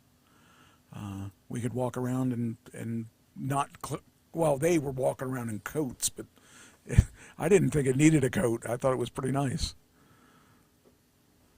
I remember being down in Florida with went down with an old girlfriend, but anyhow, my bed wasn't very comfortable in the house we were staying in, so I went outside and slept outside. I slept very nicely outside. They were so upset that I was outside in the cold. Why? Oh, because cold for them, yeah. To them, it was cold. Yeah. To me, it was just chilly. Yeah, yeah. 2 blankets and I was fine. That's crazy. So, yeah. Do you remember Tim Waltz? I remember. Minnesota governor, former vice president candidate. I did not remember her. That Kim Wolf. I do remember a Kim Wolf who was a friend of mine's girlfriend at one time. So I'm sure that's not the one. Tim Waltz is the governor of Minnesota, ran for vice president. Tim. Did you say Tim? Tim. Oh, I thought you said Kim. I thought you said Kim Wolf. Kim. If you're talking about Waltz, that's different. Yeah. There was a illegal immigrant who viciously and continually raped a 10-year-old girl until he was caught. He said in court that it was not such a big deal. It was consensual. A 10-year-old girl. It doesn't matter if it's consensual or not if she's 10. So, anyhow, he was convicted and due to go to jail and is going to be deported. Well, our governor pardoned him so that the Department of Homeland Security could not deport him. Oh, jeez. He said, quote, "You shouldn't judge somebody on their worst day." Okay. Well, I guess that means that mother who killed her 3 kids should be not judged on her worst day. Yeah. No, I don't buy that. So my fan favorite, Marco Rubio, the Secretary of State, revoked his citizenship and deported him today. He was on a plane back to his own country. Good. So, good. But this is going to be run by the Republicans against the Democrats this fall. Waltz's comment. You shouldn't judge a rapist on their worst day. The Democrats are just shooting themselves in the foot. Yeah, that's weird. I can't understand. You would think they know better by now. But I mean, I would think that if they, I mean, what they want the criminal vote? Was that what they're looking for? They want they're nuts. They're crazy. I was a Democrat for a long time. I didn't leave the Democratic Party. The Democratic Party left me a long time ago. I'm an independent now, but I'm telling you, the Democratic Party is crazy. I can't imagine. They have lost their mind. I cannot imagine. I mean, I can't even fathom them believing that. That's insane. You know, it's okay to be liberal. It's not okay to be pro-criminal. I don't get it. Do you know what the SAVE Act is? The what? The SAVE Act. S-A-V-E Act. No. Okay, the SAVE Act is Trump's attempt to make sure that elections are not rigged. Okay. He still believes that the 2020 election was rigged. He went on TV, you probably didn't watch, I didn't watch either. It was last Thursday night. I was doing Bible study, so I didn't see it. I was at practice. He claims that the election was stolen from him in 2020 by the Democrats. There is scant proof of that. There is some proof that there were some irregularities, but not enough to sway the election his way. He still claims it, though. So he came up with the SAVE Act. Now, one of the primary tenets of the SAVE Act is when you go to the voting booth, you must show a government-approved ID. Well, you should. I mean, that only makes sense. The Democrats are against that. Well, of course they are. But they with all the rapists and everything that they have there, it should still be an easy win. I don't understand, Michael. It's an 80-20 issue. 80% of this country wants us to show government-approved ID at the voting booth. They want us to do that. 80% of the country. The Democrats are in the 20%. That's where they live. They live in the 20%. They're crazy. They're insane. I don't get it. This is why I couldn't be a Democrat. And the moderate Democrats can't do anything about it. You know, people I know that are moderate Democrats are pulling their hair out because of the radical left, which is controlling the Democratic Party. Just like MAGA people are controlling the Republican Party. Right. The progressive left is controlling the Democratic Party, and those of us in the middle have no say. We need a third party. That's it. We need a third party. We've needed that a long time, though, and that's just never happened. Never successful. Money. It's because the two parties control the money. It's going to take a couple of billionaires to decide that they're going to fund the middle. That's what it's going to take for a third party to make it. I want to join the Tesla party. Tesla party, yes. So I want to join SpaceX. It's still Elon. Yeah. But yes. Yeah. I mean, we need somebody that has money, that has somewhat common sense. I mean, none of these people have common sense.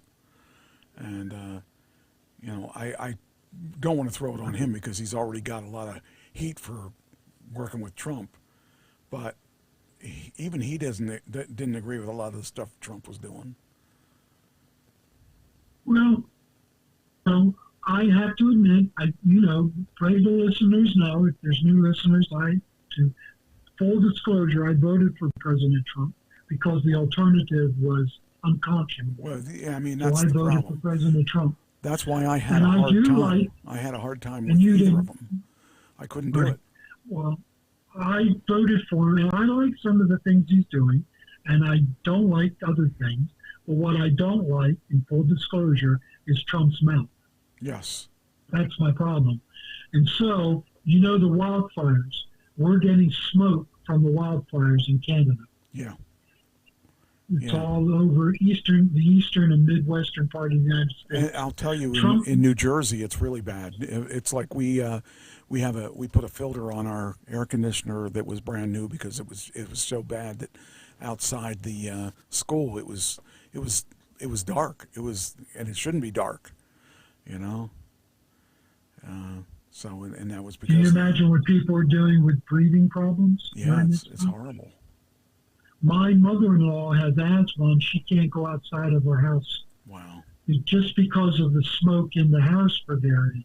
Yeah. The Harrisburg Hershey area. See, I don't notice it, but I don't have a problem with, you know, I don't have an issue with breathing like I did when I was younger, but, you know, and plus I stay indoors a lot of the time anyway. And actually, I probably need to change my filters too. I was outside a lot last Thursday, and I went and taught Bible study Thursday night, and I was losing my voice because our air quality was very low on Thursday because of the smoke. But this is what President Trump decided to do. He decided to threaten Canada with a higher tariff because of the wildfires. Is that what? Okay, I heard buzzes of him on his retaliation or whatever it was, and that doesn't seem like the right answer either, because it's not, you know, it's a wildfire. It's not like they're doing it on purpose. But and we could maybe help them. That would probably work. Well, it's another example of Trump's being Trump. Yeah. I'll just say that. Yeah. Trump announces initiative to replace we have a problem with illegal immigrants who don't speak English, can't read English, being truck drivers in this country. Yeah, I saw. We have a problem. We have a problem. I think I saw. Because they can't read road signs. Yeah, I think I was watching, like every once in a while, put on the cop live thing, and I've seen that with them. So what Donald's trying to do is withhold federal highway dollars from states to make them revoke the licenses of illegal immigrants, especially the ones who don't speak English. And he wants to replace them with military drivers. In other words, former Army, Marine, Air Force, Navy drivers that have driven major equipment. Replace the truck drivers, but then give them jobs. The trouble is that I was a driver of a 10-ton truck. I didn't have air brakes. Oh. I had regular brakes. So I drove school bus, but I didn't have air brakes. I had regular brakes. I'd have to be taught how to use air brakes. Wow. They can't just jump into a 80,000-pound truck. Right. Sure. And be expected to drive it.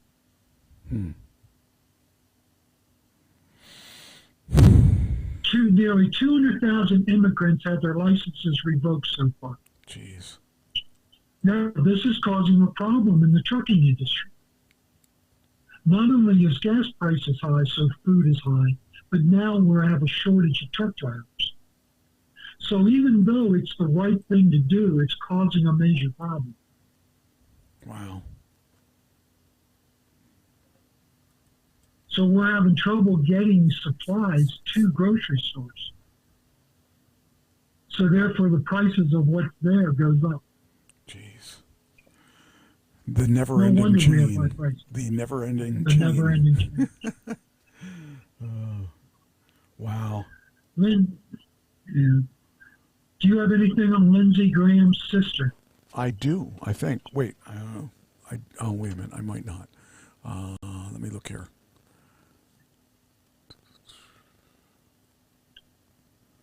Let's see. That's not it. That's not it. That's not it.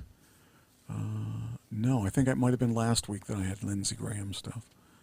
Looks like. Okay, well, his sister was appointed by Governor Henry McMaster. Okay, so she did get served it. Lindsey's term to January 2027, Yes. and she's already announced she's going to run. Okay. For his next term. Do you like her? Know anything about her? Okay, I didn't know. Guess what? Nobody knows anything about her. Yeah, I mean that's kind of weird. It's like getting a job and not even. She's a blank slate. Yeah, but that's a scary thing because that means she's got a blank slate and nobody knows if she knows what she's doing, and no one knows if she has common sense or anything else. There's going to have to be a lot of work to figure out who she is and what she thinks, what she believes, and what she wants to do. And the fact that they just approved her without knowing, I mean, I would think they know something about her. Maybe they know her in her home state. That could be. But nationally, she's not known. Okay, as long as they know who she is and what she can do, and hopefully she does good things. Hopefully. Do you remember that we supposedly, allegedly, bombed a school in Iran? Yes. Okay. The U.S. military still has not conducted the standard review of intelligence tied to the strike on the school in Iran.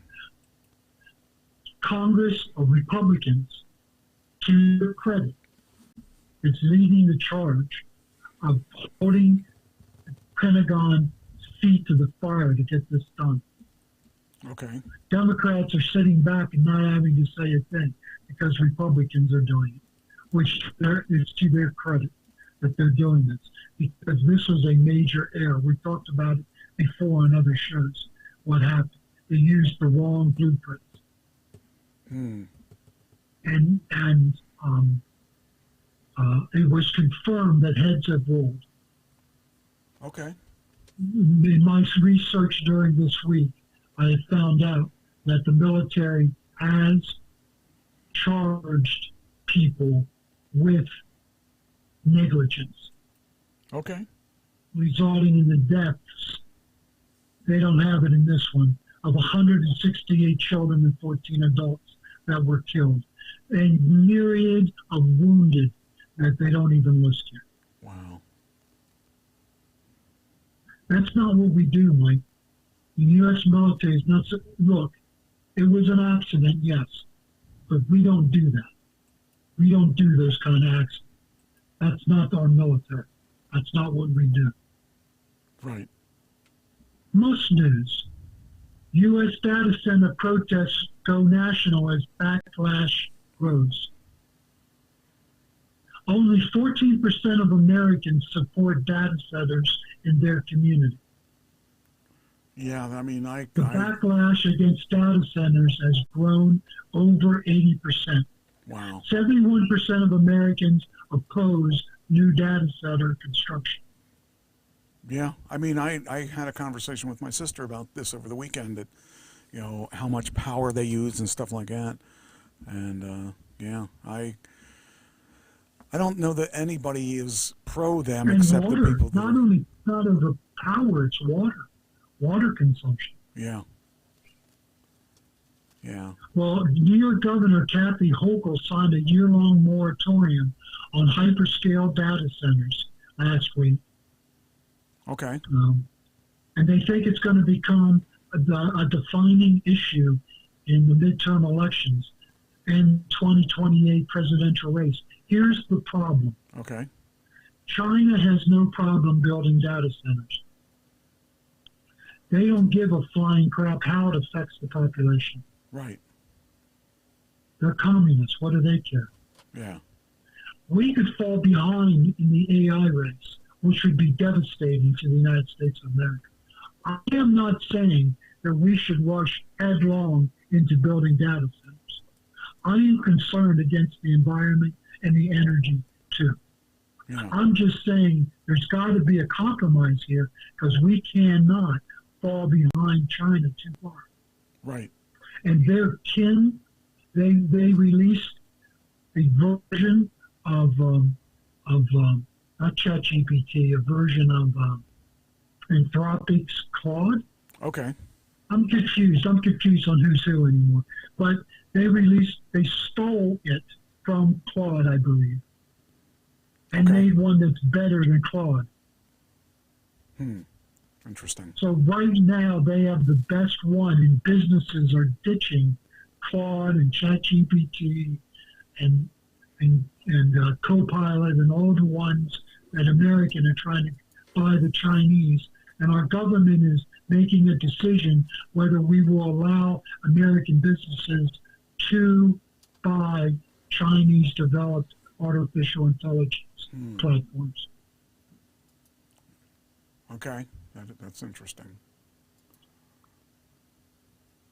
YouTube joins Meta in appealing a jury verdict that faulted them for users' social media addiction. The company is challenging a jury finding that its design features helping to hook young users.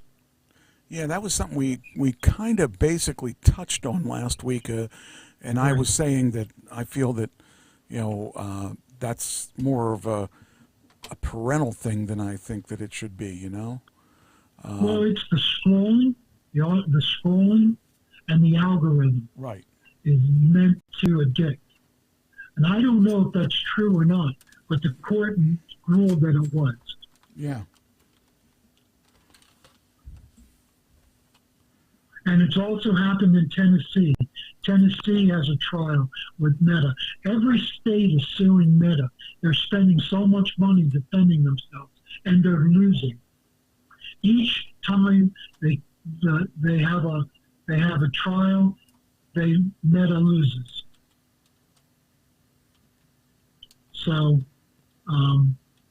whether we agree with it or not, the juries are finding them guilty of driving compulsive use, designing their product to make it compulsive. Well, then we need to, if we're going to go that route, we need to also look at other things other than things like that. We got to look at things that are causing people to play video games too long, or that are, all those things that are that they have. If you have any video games on your phone, like Candy Crush, for instance, I had a girlfriend that used to play that, and she spent money on that, and because she was so addicted to the game. You can't just arbitrarily say that this is a a problem here but not there. Those things are in everything that we do. In television, that's how they write television. They write little endings that make you have to come back because you can't. Professional wrestling's based on that. they have cliffhangers all the time, and that makes you go back and watch it again, and makes you go back and watch the next episode. And I think that it's. So last Sunday we watched Virgin River. Every ending that we binge watched it because every episode had a cliffhanger. We had to find out what happened. Exactly, and that's the so same we were thing. Up to 1 o'clock in the morning. Yep. Watching the last episode of Virgin River. That's what I'm saying, is that if you're going to do that, you have to go after everybody, not just Meta because they have money. And it's not that I feel bad for Zuckerberg because they keep suspending me. He's $12 billion richer this week, and they keep suspending me. So I don't really like him a whole lot, but but he's got a great system, and if I had the chance to do it, you bet I would. It's all about the money. It's and it's nothing that I understand the algorithms that I don't understand them, but I understand what they're for, and I understand that why they do the things they do, and it's all about money. It's everything to keep the people on the platform. Same as it's same with watching your TV show and being stuck. Anybody that binge watched anything, or anybody that is addicted to a certain show that they'll watch it 10 times or 20 times or over and over again, that's the same thing. And how you can knock it to just you should have to go after all the social media then. and you shouldn't just take one and say they're the biggest, so that they, they're losing a lot of things. It's like not letting your it's like letting your children on there and then complaining because your children are on there too long. It's people will complain about it. They complain about everything, and that's the sad thing about it. So I think that it's a parental thing. Parents, my daughter, Rashenda, limits screen time on her kids. And that's what it should be. It should be a parental thing. It should not be a governmental thing. It should not be a company thing. The company is supposed to do that. It's like when we were kids. Where did we go? We went to the arcades, and we spent quarter after quarter after quarter after quarter. You didn't see anybody going after the arcades. And we wasted our money. We wasted tons of money. There are times that I'm sure people stole money so they could play at the arcade. But you don't see governments going in there saying, you're spending too much, we're going to have to shut you down because they're spending too much money there. That's not the way the American system works. I agree. Meta to alert parents if teenagers ask Instagram AI chatbot about suicide or self-harm. It's a good thing. Yeah. Yeah, it's really, and I mean, it's just a new safety feature. It's just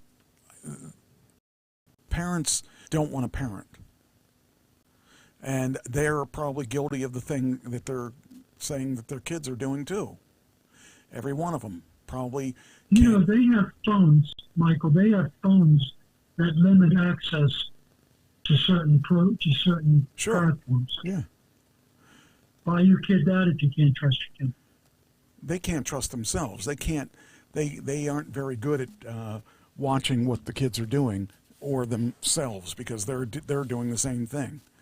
So, like I said, it's no different than what MySpace was too, and all these things. You can't just arbitrarily say, okay, we're going to sue you now because our children are on there too long, or we're on there too long. Whatever it is, self-accountability. That's what it is.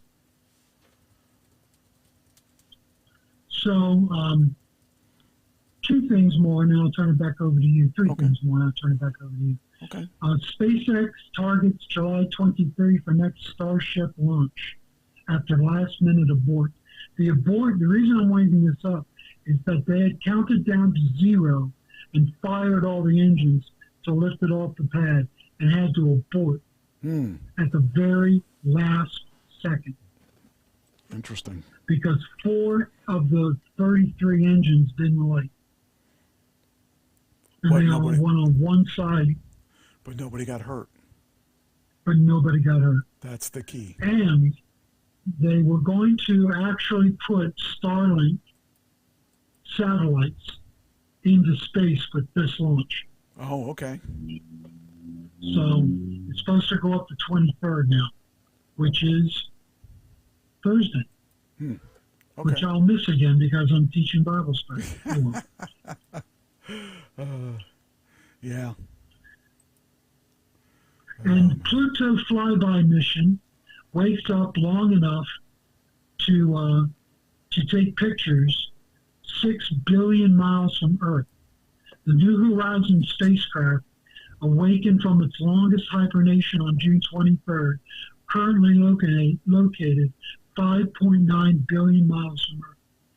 Flight controllers at Johns Hopkins Applied Physics Laboratory confirmed the probe is ready to transmit gathered scientific data. To conserve resources, New Horizons has entered largely unpowered hibernation modes more than 20 times since it launched in 2006. A practice key to the mission's long-lived success across the solar system. So, 2006, Mike. 2006. 6 billion miles away. That's crazy. I can't believe we still can get, that we can still see it. And lastly, in Christian news, well, it's Israel news. Do you know who supports Israel the most in this country? What group of people support Israel the most? The nation of Israel. My guess would be the Jewish people. No. No? It's not. No. The Republicans. Evangelical Christian. No. Yes. but of them, the subset is evangelical Christians. Huh. Support Israel the most. You know why? No.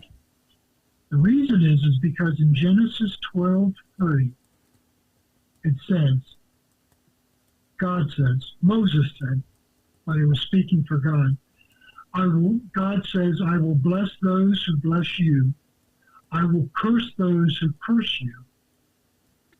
In other words, if you bless Israel, your nation will be blessed. Evangelical Christians believe the reason why this country has been blessed so much is that we are ardent supporters of Israel. Now, our Vice President, J.D. Vance, is turning against Israel.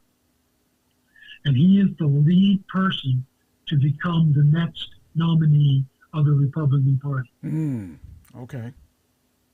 He has made statement after statement against Israel, which is concerning the Republican Party because younger voters, younger Republicans, are also turning against Israel. Have you heard of Tucker Carlson? I have, and I've never really listened to him because he's so... Well, he is against Israel. And Candace Owens is against Israel. And many younger voters listen to the two of them, Republican voters. And J.D. Vance is now in that group. And it scares people because Israel is not alone in the world, but their biggest supporter is us. And they have enemies all around them, people that want to do them harm. And the one reason that they don't, now they have the third or fourth best military in the world. Okay. Per capita, they have the best military in the world, right? But the United States is so much bigger. It has the best military in the world than China and Russia. And maybe Ukraine and Israel are close. But anyhow, they're the fourth best. Interesting. If we turn against Israel, many Christians believe that God will turn against us. Well, I don't think that would Just throw that there to ponder. Yeah, but I you know, that if the U.S. turns against Israel, you and I have not turned against Israel, so God would not be upset with you and I. Correct. So, but the country may not go as well as it has been going. Well, it hasn't been going so well, so I wouldn't use that as a. I mean, overall, I think with all this, with this war thing, and with, I wouldn't say it's been going very well lately. I'm okay, you're okay, but I think the majority. I'm doing fine. Yeah, I think I'm doing fine. This war doesn't affect me personally. No, it doesn't affect me personally either. But except in gas prices, except in food and gas prices. Well, except food, yeah, for me, and that's you know, it does scare me that the things aren't going the way I feel they should go. But they're going to work the way it's supposed to work. So if we win, we win. We lose, we lose. But I can only be the best person I can be.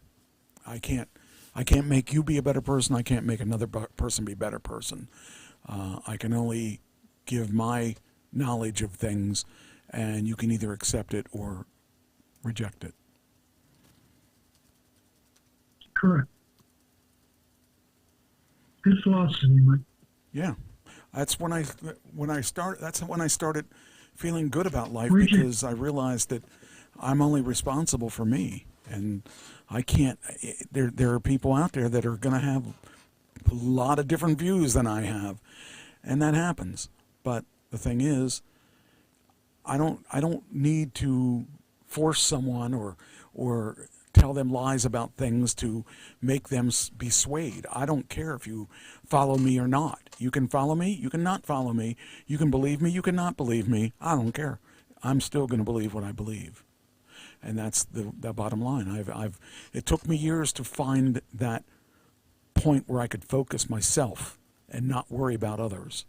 I mean, I always worry a little bit about others because they don't, they may not see things the way I see it. And I'm not going to worry about their consequences because they made that decision. So that's my belief. So I turn it back to you, Mike. Okay, well, I got a couple more Trump things that I'll run through quickly that I don't think we talked about. Trump loses appeal for $83 million. Did you? Oh, he did lose that appeal for 83. Yes. To E. Jean Carroll, after exhausting all appeals in a sexual assault and defamation case with an $83.3 million judgment. She must have been pretty good to get $83 million.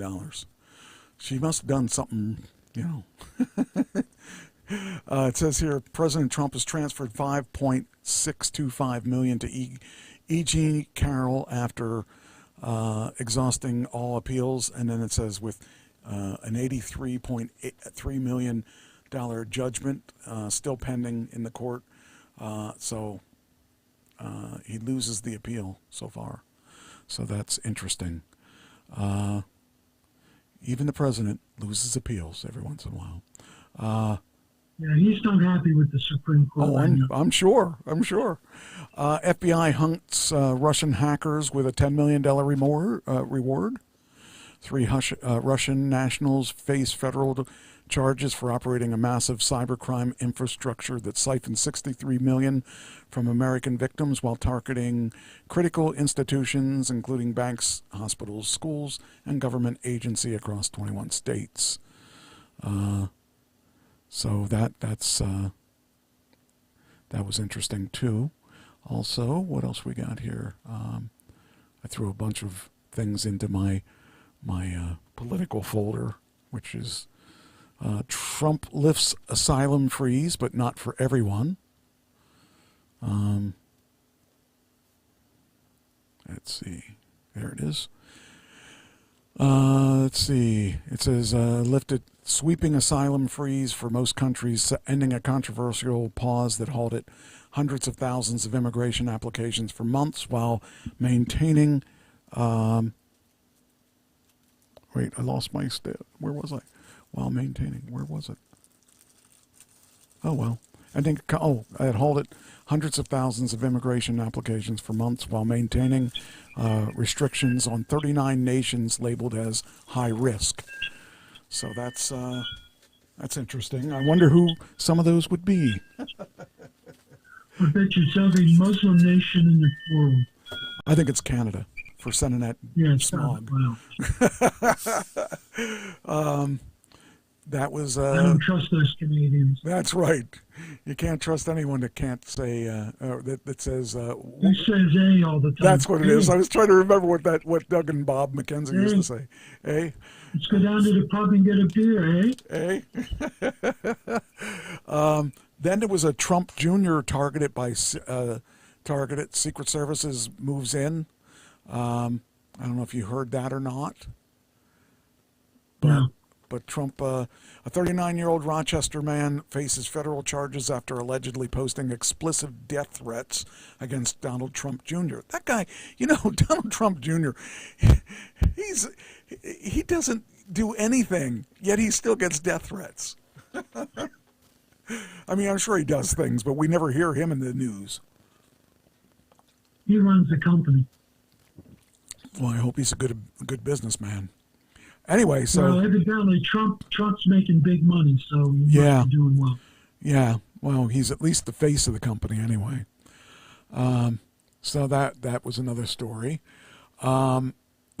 Here's one I found somewhat amusing. Wait a minute, hold on. I'm trying to delete things as I say them so that I don't have to determine whether or not I said them. Judge picks a prosecutor. Trump fires him.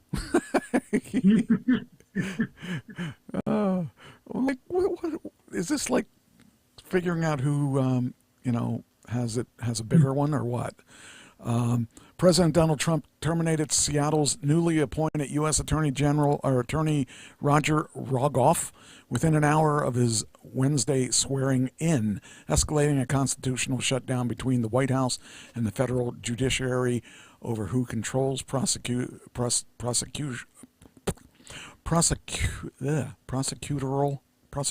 That's what it is. Prosecution. I forget. It's prosecutorial, I think. It's PROSECUTORIAL. Appointments when the Senate confirms stall. The court appointment overturned immediately. So there's got to be. I'd hate to be that guy to think that, you're going to think all your life that he had it in for you when it probably didn't have anything to do with him. It was just seeing who has a bigger control. That's it. Yeah, control. So that was another one. Then there was, oh, hey, you're right. I did have something on save. I didn't realize I had something. I guess I caught it. I grabbed it when it had his name on it. I said I didn't. You asked me if I had anything on save. This will not let me. Okay, let's see here. President Trump calls for Congress to pass his Save America bill, alleging the conspiracy. Yeah. You already. They need 60 votes to take it to a floor vote. Republicans have 53 votes. Okay. They won't get 7 Democrats. Okay. Let's see. Here's an entertaining one, I think. Wait a minute. Hold on here. I gotta delete this out of. Okay. Teleprompter operator allegedly made over $100,000 betting on Trump speeches. Did you hear about that? Yes, because he had it ahead of time. Yeah. That's Gabriel Perez, a White House technical assistant to the President Trump since 2016, has been put on unpaid administrative leave. He's got money, so he doesn't have to worry about it. He made over $100,000 betting on the speeches. So I don't even know what to think about that. To me, I mean, it's definitely wrong. It'd be okay if it wasn't money involved, but See, this educated me because I didn't know you could actually bet on a speech. Oh, you can bet on. I guess you can bet on anything. Anything, yeah, anything. Let's see. We did that. We did it. Did we talk about Russia strikes Kiev? I talked about Kiev striking Moscow, but I didn't do the reverse. Oh, okay. Killing at least 6 people on the largest barrage since the start of the war. Did you talk about? You didn't talk about Nancy Pelosi, right? I did not. Nancy Pelosi's husband is charged. Paul Pelosi, the 86-year-old husband of former House Speaker Nancy Pelosi, faces criminal charges after allegedly striking a parked vehicle in California wine country and driving away from the scene, making his second legal trouble in 4 years. A hit and run. Well, it's in wine country, so why do you think he drove away? Yeah, really. Oh, yeah, Nancy's probably not happy with that. No, probably not. Makes her look foolish. Yeah. Did you mention the Iranian-backed Houthi rebels in Yemen? Yes. Okay, we did talk. Okay. FBI closed the Strait of it's straight to the Red. It's the Bab el Mandeb Strait to the Red Sea. Red Sea, yes. That's a lot of words. Yes, it is. Could reduce. Those Muslims really know how to work. Yeah, I mean, come on. And it says the closure of that could reduce global oil supply by as much as 7%. And I guess 7% probably is a lot when you think about it. It's a lot, and it would raise prices. And then there was FBI arrest Army veteran Andrew Arabaka, accusing him of planning an incendiary device and setting a fire outside a federal building in New York City. Did you watch him do it? Because I watched him. I did not. I mean, but I saw the replay. I do have the video, but I didn't watch it. Why? Why? I mean, I think he's not right. Must not be. I did not read the article, but I don't think he's right, Mike. I think he's not all here. It's sad that our veterans are messed up like that. I mean, I could be wrong, Mike. He could do it for other reasons, but I think. Well, let's see what it says. Look quickly. It says he allegedly poured gasoline on the ground outside the 26 Federal Plaza and ignited it with a lighter and large firework in a canister on Monday morning. He allegedly pulled out an airsoft rifle and fired 5 to 7 pellets into the direction of the plaza. Let's see what else it says here. Oh wow, there, look at that. So that shows his video, or shows, wow. Arabaka is an anti-American, anti-government extremist, Barnacle said. So he is an extremist, okay. After his arrest, he did say he was targeting the building, and he was okay if he was hurt or killed. He was okay if he hurt or killed people going in and out of the building, whether they were federal employees or 2 government employees and 1 civilian suffered minor injuries, noting the civilian was an immigrant there for an immigrant hearing. Then it says Arabaka, described by the Department of Homeland Security as an anti-immigration and customs enforcement rioter. So, I don't know. These, it's funny because I see his name Arabaka. Well, he's not right, Mike, but not right the way I intended it. Not right. Well, it's funny because I think his name Arabaka, I think of Chewbacca. I see this hairy big guy growling at the world and everything. Let's see, what else do I got on this? I think I'm close to being caught up with your stuff. I say your stuff, but Andrew Jackson kept a 1,400-pound block of cheese on display at the White House for over a year. Did you know that? It must have smelled pretty good after a year. Man, I can't imagine 1,400-pound block of cheese. That's because they didn't have air conditioning, so it would have just sat there sweltering in the heat of water. Here, have a slice of cheese. It's good for you. Then I have meet Pauline, the White House cow who made national news when she briefly went missing on her way to the dairy show.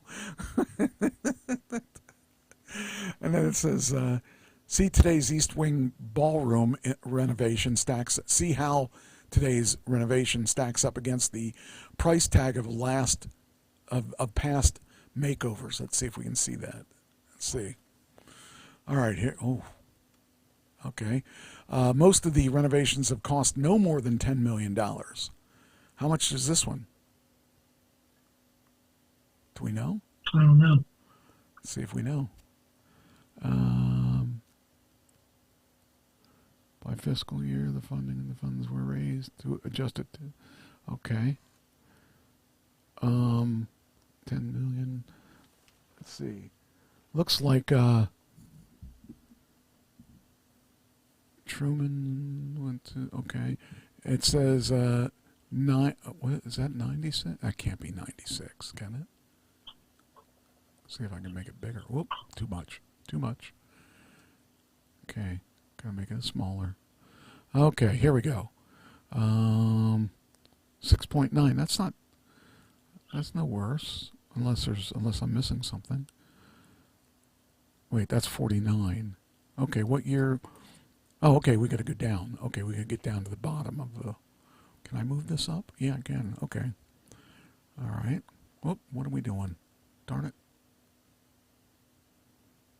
Hold on. Just grabbed the wrong thing and brought up. Just was bringing up our our page that we're that I can see what we're doing. By accident, I hit that one. All right, where are we at here? Okay, so 200. Okay. Oh, okay. So they're under 10 million, and we're at 200 million to 400 million for the. I'd say that a little. That's a little more. Oh man. Well, and that does not include the underground renovations because they're building a shelter that is supposed to be impervious to missile and drone attacks. Wow. Okay. So that goes underneath the ballroom. So that doesn't include the cost of that. That's just the ballroom on top. Can you imagine building a ballroom for $400 million? I can't imagine. Gold's going to be everywhere. Yeah, that's ridiculous. I don't know. That seems crazy. And then I'm not saying they don't need a ballroom. I'm just saying that Trump's is going all out and gold plating everything, which is probably raising the cost $150 million. Wow. Here's a good one. Here's this one has to do with American Woman. Baby, let me free. This one is about American Woman. American Woman is freed. Trump announces release. An American citizen detained by Iran for more than 18 months has been freed and safely departed the country, making a significant diplomatic achievement as tensions. When was this released? This was. I think it was Thursday last week. Okay, I was going to say I wasn't sure. Wednesday. I was thinking. Yeah, I was going to say I thought it was last week. So that's done. So I guess she's happy to be home. Do you have anything on J.D. Vance's new baby? No. His wife had a baby. And it's the first baby in 100 and how many years? Wow. Hang on a sec. Hang on, I got it here. Got to get the chat GPT that I had here. Let me do it here. All right.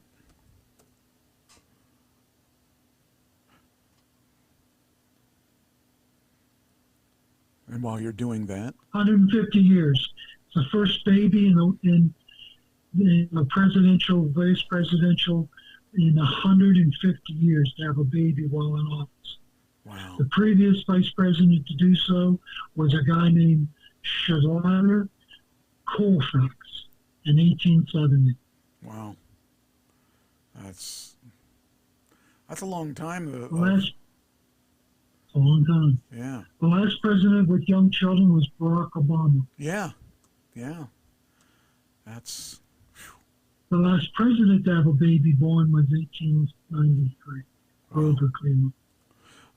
We have the daylight savings time is still under. It's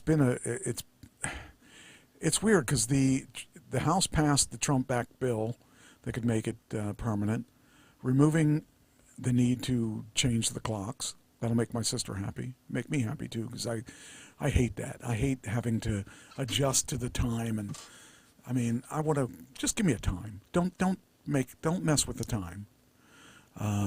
So we still have to still has to get through. See, the House passed it last Tuesday, right? It has to get through the Senate. Yeah, the lower where it has some problems. Yeah, and I thought I read something today that there was chances are we were going to see it. It's going to go by the state, though, I think, isn't it? It's going to go by state. It's all, if you have standard time and that's in your Constitution, you can keep it. That's what it is. It'll be standard time all the time. Okay. Yeah, and that's what it should be. So some states will be an hour different, but it'll be consistent throughout the year. Yeah, and that's what it's got to be. I mean, this is stupid. I mean, it can't be healthy to do that. I can't. That always messed me up. No matter whether it was going forward or back, it always messed me up because it didn't matter. It's so depressing in the wintertime. Yes. When it gets dark at 5 o'clock at night. Yes. And so I just will be glad when one or the other is chosen, so I can get, because like if I have to go to band practice on Sunday, for instance, it originally was at 9 o'clock. Well, I'm an hour away, so I'd have to get up at 7:30 to get showered and to get there for 9. And fortunately, the one guitarist said, Mike has to come an hour. Let's make it 11. Because that's what I wanted it originally. That's one reason I almost didn't join this band, is because it was that. I didn't want to have to be awake that early, because my normal sleep schedule, I'm usually up around 10, and usually 9 to 10. And lately, well, you're a night owl, right? Yes, you're a night owl. That's the thing. I mean, that's the way I've always been. I've always been like that. Even when I had to get up in the morning for work. For the 30 years that I had that place, that I worked at that place, I still had to deal with regular time. But fortunately, I ended up working the 10 to 6 or something instead of 8:30 to 5 or whatever it was. So I'm very thankful for that. All right, now we're off all politics. So politics are over for the rest of the show, hopefully. I think I'm out of them, because now we can go back to really stupid stuff that I talk about. All right. MLB, Major League Baseball, cracks down on iPad use. Did you hear about that? I heard something about that. I did not read anything on it. They were so upset. MLB... this week restricted teams from accessing AI during the games, and they were afraid that was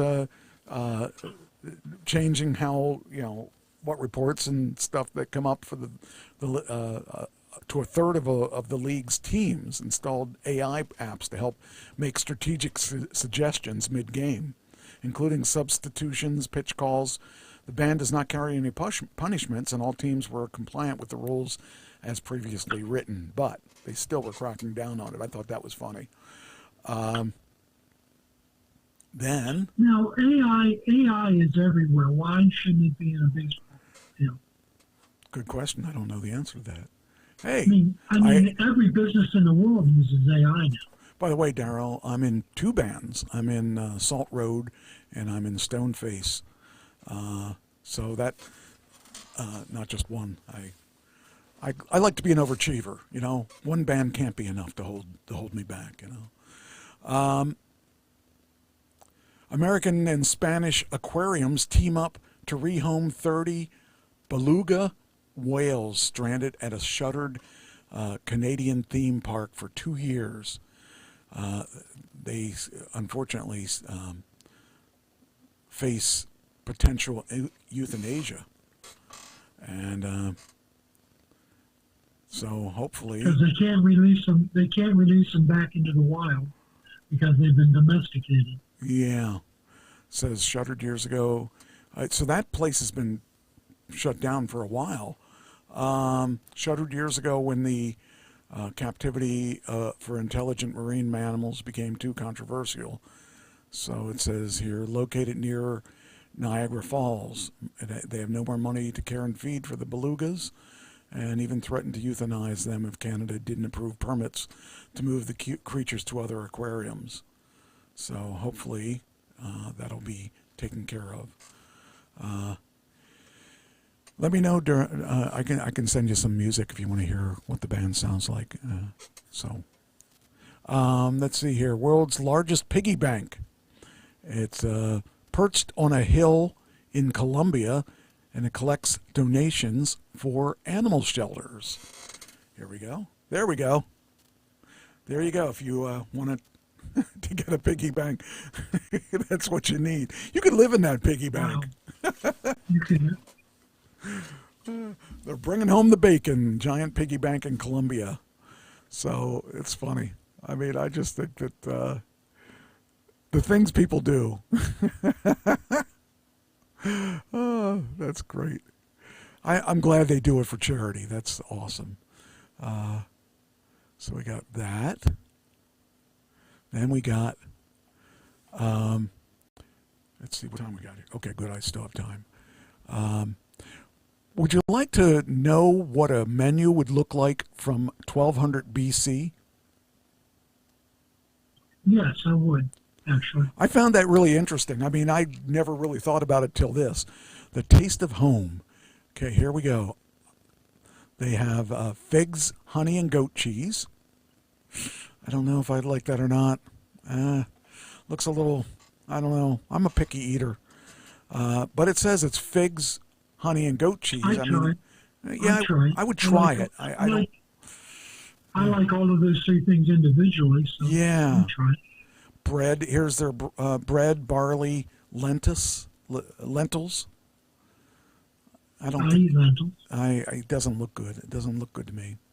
Fish, lamb. I'd eat that. I've had lamb once in my life. Wine. That's what they said, according to the Taste of Home. That's what a menu would look like. All right. Most popular grilled food in each state. You up for it? Yep. Here we go.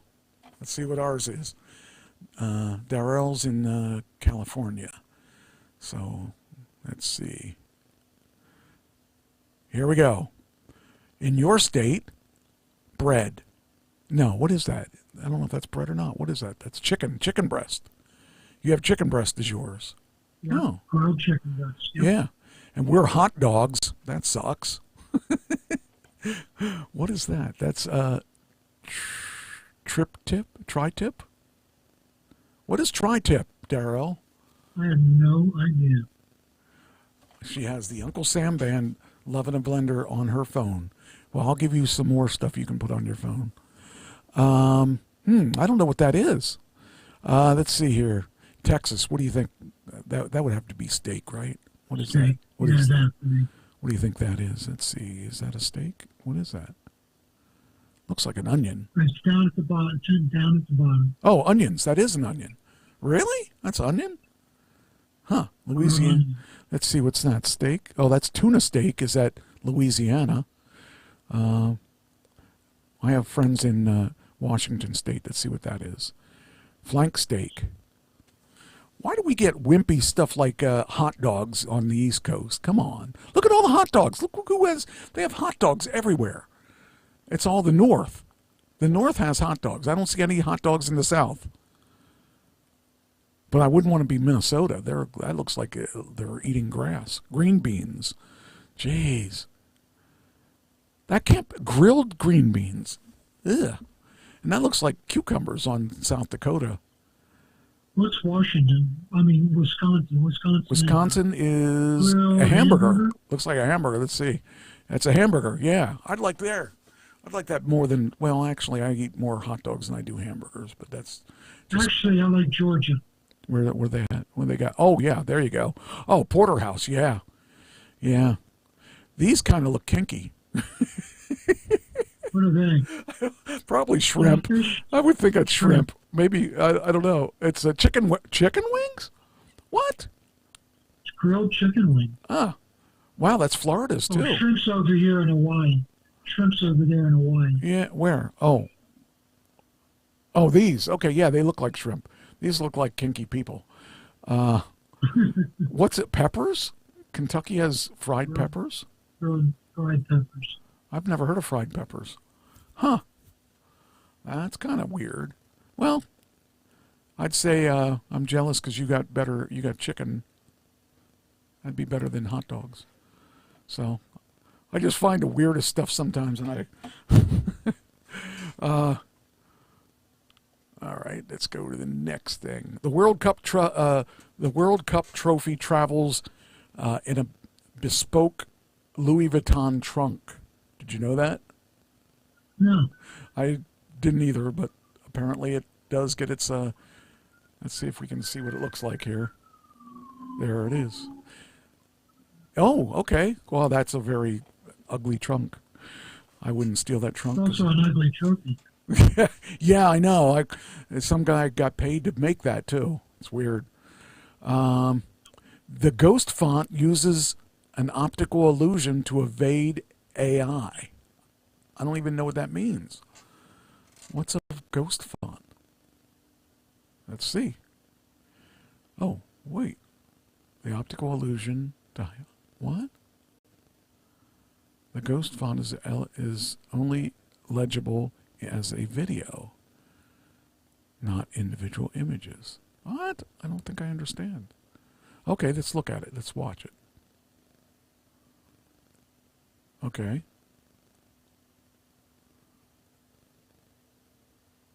What? I don't understand. Wait, I see something. I saw kind of words. Okay, well, that's stupid. Red is the most common color on national flags. What's the rarest color?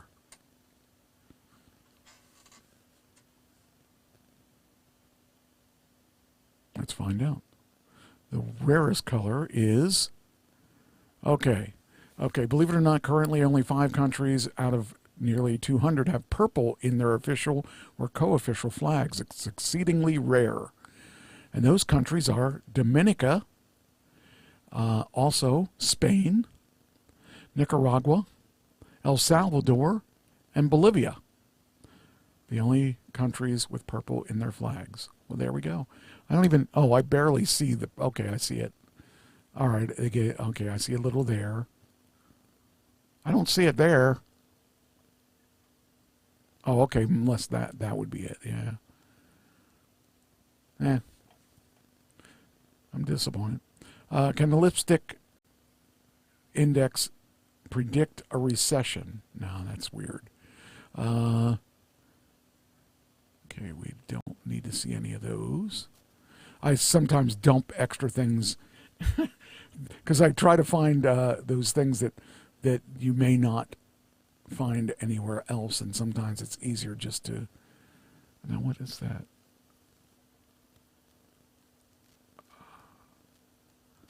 Okay, this one we gotta move down because I didn't want to delete that. Okay, now let's get rid of this. Uh-oh, I went and did it again. The 10 fittest cities in America. Got any idea? Oh, I already just saw what one of them was. Boston's one of them. I would say, what's it? Tri-tip is a triangular cut of beef from the bottom. Know this. Why does one of our listeners know the types of where the meat comes from? Let's see. Okay. Let me get up here to a couple other. Oh, did I do that one? No, we did that. I think I did this twice. All right. Family boat sinks near Alcatraz. Did you hear about that? No. There's family outing in San Francisco Bay turned tragic when the boat carrying multiple family members sank near Alcatraz Island, leaving one person dead and 3 others missing in the cold waters. Why would you go to out near Alcatraz? The vessel went down in the treacherous currents near Alcatraz Island, prompting an immediate emergency response from the Coast Guard and local rescue teams. The boat was carrying predominantly family members on what should have been a routine excursion on the bay. So, 1 dead, 3 missing. You can pretty much say that's probably 4 dead, I would say. Frigid temperatures averaging 50 to 55 degrees. Okay, she was born and raised in California, and she just had tri-tip last night for dinner. I see. Now I understand. Okay, that one's done.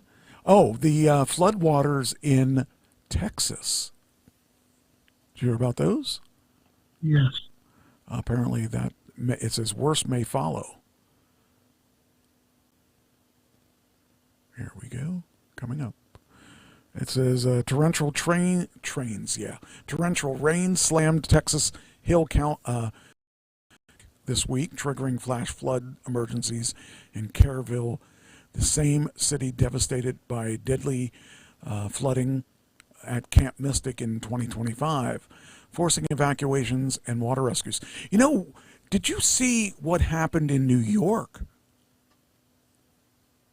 Like, I think it was 2 days ago when it was raining. Like, New York had flash floods in the middle of the city, and they were bad. They were really bad. And people were still trying to drive through it, and people were getting stuck in the water.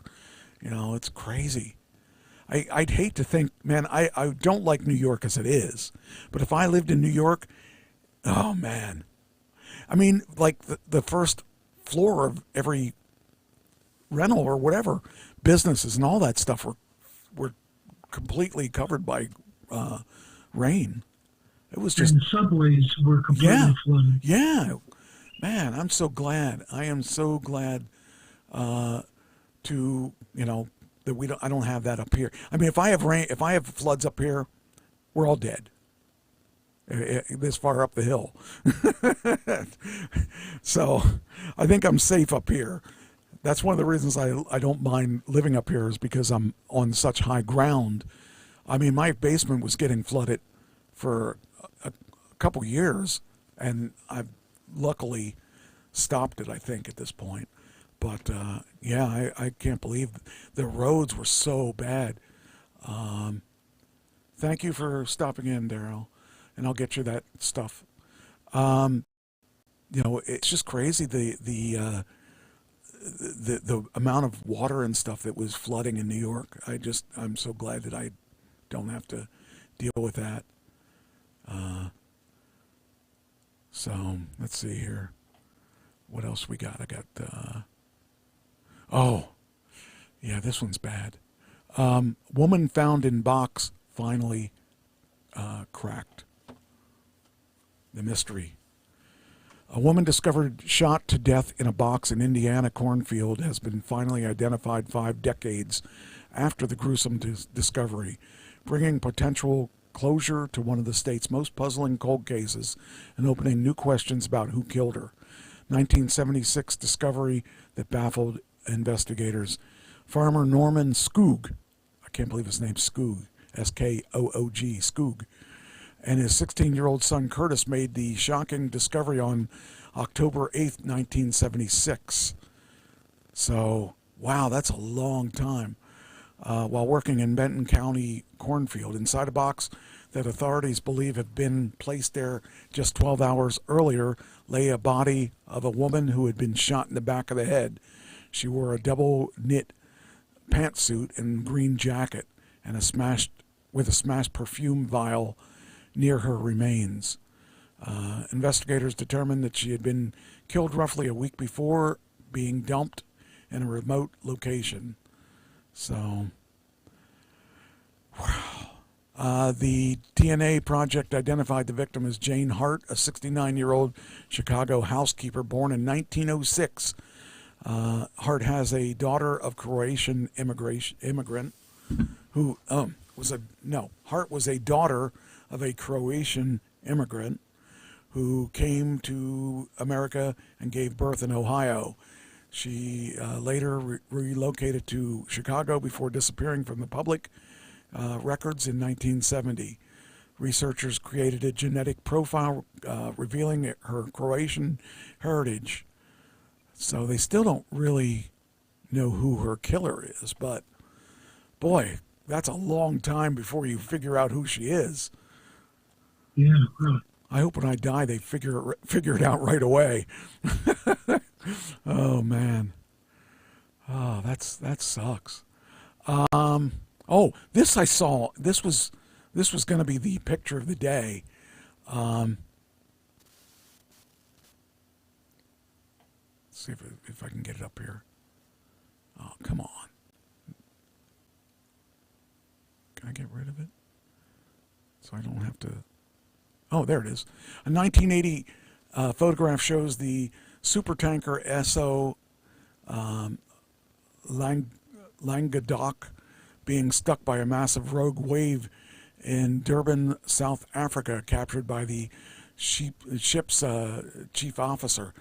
This is crazy. I don't know. Let me see if I can make this any bigger, but this is,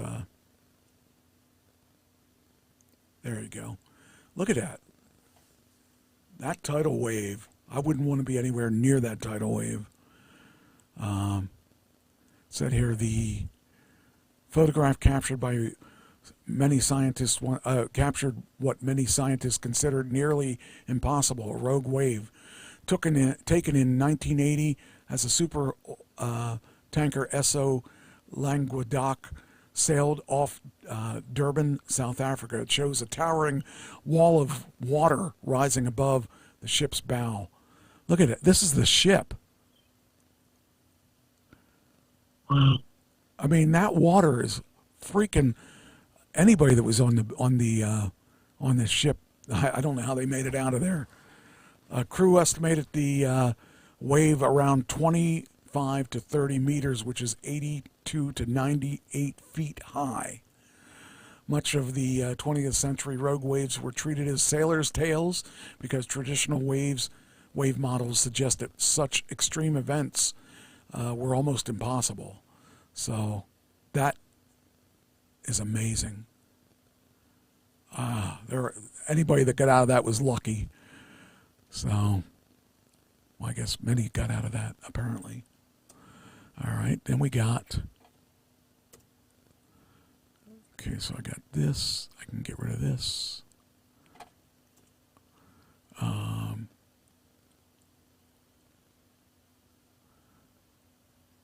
U.S. Marshal... Okay. Oh, come on. U.S. Marshal Falls. Neighbors couldn't believe who did it. A U.S. deputy, a deputy U.S. Marshal died Monday after being shot while attempting to serve an arrest warrant on a fugitive in Alexandria, Louisiana, sparking a 3-hour standoff that ended with the suspect in custody. The shooting occurred at an intersection of Rutland Road and Moore Road near Horseshoe Drive and South MacArthur Drive. Multiple law enforcement agencies responded to the scene, including the Rapids Parish Sheriff's Office, Alexandria Police Department, Louisiana Police Department, and U.S. Marshals. The FBI office in New Orleans has taken the lead, investigating what they characterized as an assault on a federal officer. The suspect sustained injuries on the standoff and was transported to a local hospital for treatment. Authorities have not released the names of the fallen marshal or the suspect, nor have they talked about the reason for the arrest. Man, I'm telling you, cops, I couldn't be a cop. I think about things like being shot. That comes high on my list. It would be hard to be married to a cop. Yeah. Oh man. I know these things happen more than we ever know, but I just can't imagine living like that. All right, so I can get rid of all of these now.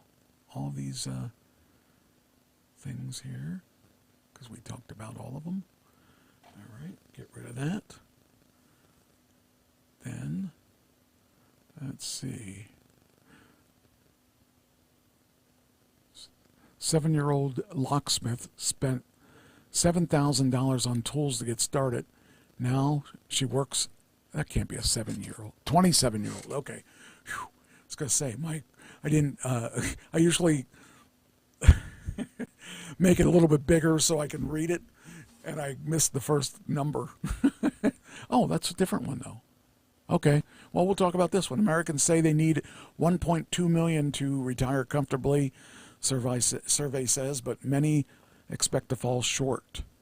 I was told when I retired you had to have $500,000. So I don't know. I mean, that was almost 10 years ago, but if you got to, I don't know. I guess it depends on where you're at in the country and how much money you spend on stuff. And if you're conservative or whatever, not conservative as in politics, but Americans think they need to have 1.2 million saved to retire, yet 51% of the respondents who participate in a workplace retirement plan expect to have less than $500,000. And I've heard $500,000 like a long time ago when I was planning on retiring, trying to figure out how much money I would need to retire. So, again, it depends on where you're at, too. But the survey that people... And your case. Yeah. Yeah. I mean, if you plan to go on cruises every year, you need $1.2 million. Right. And if you plan on working after you're retired, then you need a lot more money, because I'm spending a lot more money on the school than I am on retirement. Says 30% of 615 workplace retirement plan participants polled said they think they'll reach 1 million savings before they retire. So I don't know. I don't think a lot of people that I know that are retired have that money. What do you, I mean, I'm sure you work for Salvation Army, so chances are you don't have that kind of money, right? I do not have that kind of money, right? I think that the $500,000 is reasonable, but you know, again, it depends on where you live too. If you live in LA, you're not going to be able to get away with that. But if you live in a certain part of the country, you can get away with a lot less than that. So, see, the Salvation Army gave you great insurance. I have great insurance, and that's important. That's more important in some ways. I wish I have a Cadillac plan, and but they don't pay you salary. You couldn't save. Okay. Well, in a lot of cases, they gave you a house. If your furnace went, the Army would pay for it. If the roof went, the Army would pay for it. They gave you at least one car, if not two, to drive. All you have to do is pay for your vacation, mileage. So they took care of you. Okay. You lived a good middle class life. Good. Then that's But better than. But you couldn't save $500,000.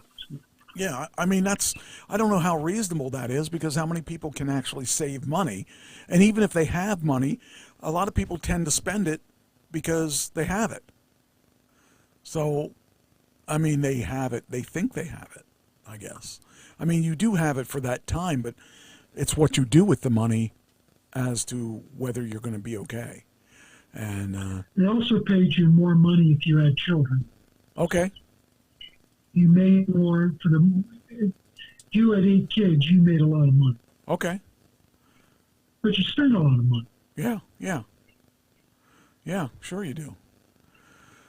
This is kind of exciting. You kept them in the basement locked up and didn't feed them. Oh, yeah, we read about stories like that all the time. I don't think we ever talked. Did you read about the family in Ohio that had 16 kids? No. None of them went to school. They kept them in the basement? Is that an 18 by 12 room? All 16 kids lived in the room. That's ridiculous. They did it for what reason? Mental illness, mostly. Jeez. I can't imagine having that many kids. The father was like a cult leader. Oh, man. Jeez. His wife has been charged, but she's been deemed to have been under his influence. Okay. So she probably won't get a lot of time, if any. Jeez. The kids didn't go to school. They were naked. Some of them didn't know their name. Wow. Jeez, that's Can crazy. you believe that in this day and time that this could happen? Yeah, because there's a lot of wackos out there. It's sad, but it happens. Sadly. Did I don't know if we talked about something like this last week or not. I don't know if I had an article or not. For some reason, I'm thinking I might have started it last week. There's a new Alzheimer's drug. Did you hear about this? No. Okay, then I didn't remember if I did or not. This is probably from last week, and I probably didn't do it because we ran out of time. A novel Alzheimer's treatment slows disease progression at a rate comparable to approved drugs. According to the mid-state trial presented yesterday, which was, I don't know when it was, the results could lead to a new class of therapies. The exact cause of Alzheimer's remains unclear, but the leading theory suggests the disease is driven by a buildup of amyloid beta and tau proteins in the brain. The research suggests amyloid begin accumulating roughly 20 before symptoms appear and may eventually trigger in an abnormal form of tau, it's TAU, I don't know if that's tau or not, that sparks symptoms on set. Existing drugs target amyloid through intravenous infusions, reducing cognitive decline by about 25 to 35% compared to a placebo. The brain, it directs the brain to make less tau. The lowest dose curtails cognitive decline by 26%, while higher doses show diminishing benefits. Researchers will probe the counterintuitive result in a larger facility. Separately, Captain Chesley Sully Sullenberger, who emergency landed a 155-person plane in Hudson River, revealed he has early stages of Alzheimer's. So, I think devastating disease. One of the things that scares me is Alzheimer's. I don't know that any of my family members have Alzheimer's, but things that mess with your head, that make you,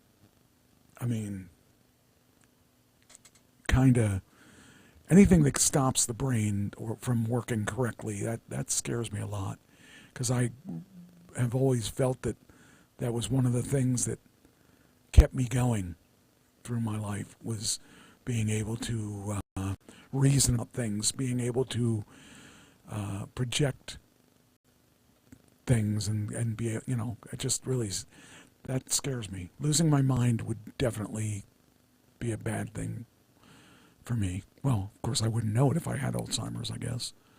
Watching Grey's Anatomy, and the mother had Alzheimer's, and now the first wife of the director died after having Alzheimer's, and just seeing the storylines that they went through, it just scares me how bad that could be. Is that the one where she had another lover? Yes. In the home? That almost put me in tears. Because the idea that she didn't know she was doing anything wrong. She thought that, she didn't know. And that's scary to think about, that could actually be happening.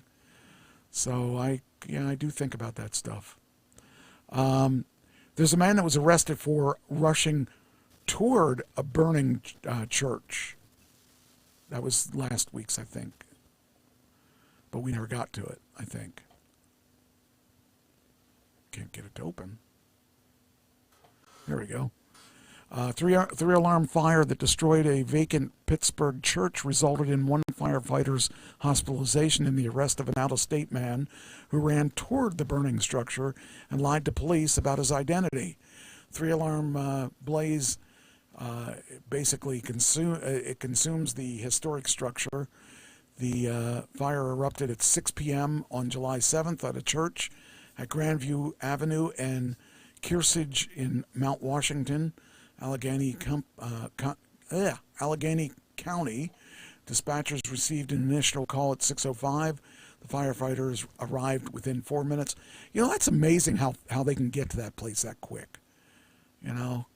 Firefighters, man, there's a guy, those are people that deserve a lot of kudos for what they do. I wouldn't run towards a fire. Nope.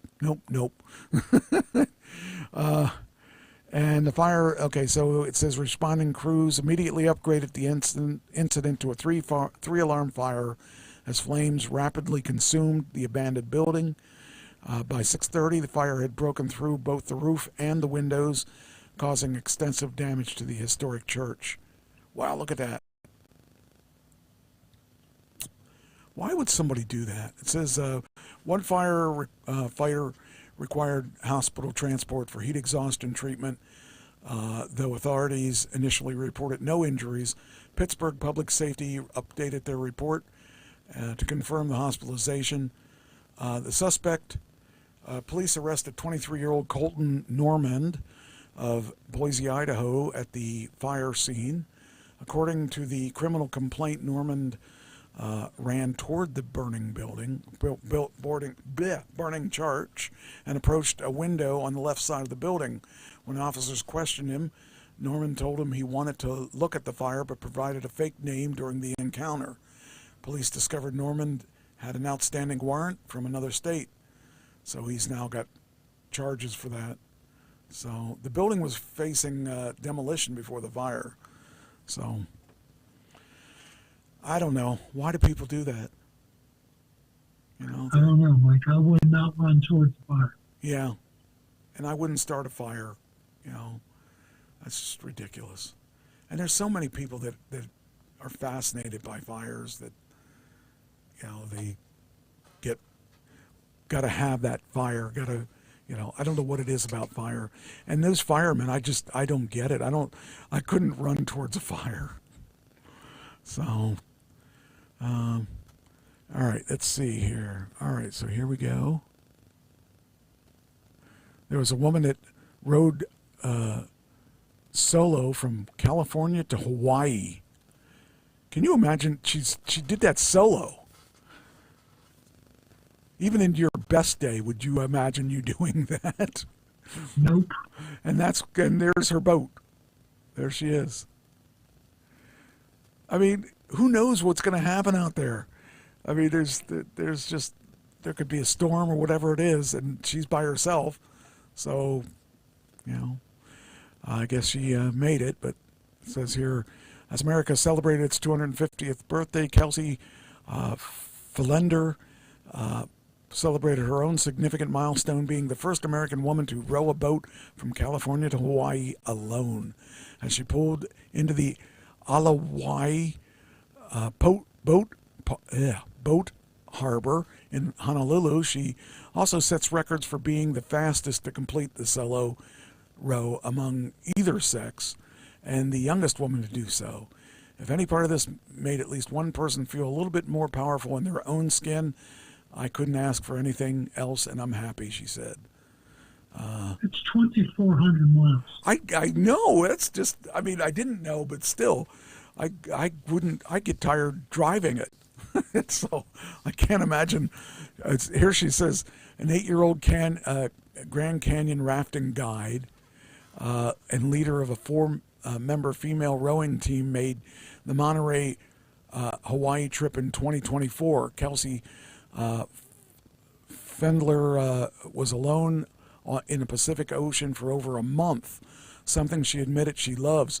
I can't even, like, if you're out there, how do you know? You got to know what you're doing out there, because you're going to get lost with that ocean. It's just like a giant field. You would never know where, if you get turned around, you could be anywhere. So you got to know how to do the way that they used to do the old ships with the little thing that they use to figure out where they're at. I don't know. It says here she had, was alone in the Pacific for over a month, something she admitted she loves. She spent some of day 37 grieving for the loss of that row, then having them arrived within 500 miles of Oahu, I think it is. So, yeah, that's crazy. I can't imagine. Oh, she's young. Yeah. Wow. I don't know. To me, that's insane. But hey, what do I know? World's oldest water skier is 95. It says Sea Wonders of the... Oh, wait a minute. Let's see. Divorce ring? Did you know there's divorce rings? No. Which finger does the divorce ring go on? Why would you have a ring if you're divorced? Personally, I don't think I want people to know I'm divorced. That'll scare the women away, saying he'll just divorce me. I don't know. I wear it on my middle finger. The rise of the defiant divorce ring. Now we know. So happily divorced. That's right. Oh man, that's funny. Let's see here. What's this? All right. Oh, okay. Okay, these are archaeologists discover 2,000-year-old gold rings in Thailand. These rings were made before Jesus was here. Well, no. I guess he would have been here, right? What year did he get here? It wasn't actually 0. It was 4 BC. So he would have been here. Okay. I was going to say it's... All right, so we got... Okay, let's see these pictures. Oh, these are rings. Well, that sounds like somebody cheaped out on that ring. That's a gold ring? That can't be made of gold. You think it's made of gold? Yeah, looks like it. Okay. It's not crafted very well. Those guys weren't good at it. These rings were found with human bones during an ongoing dig at Don Yai Thong at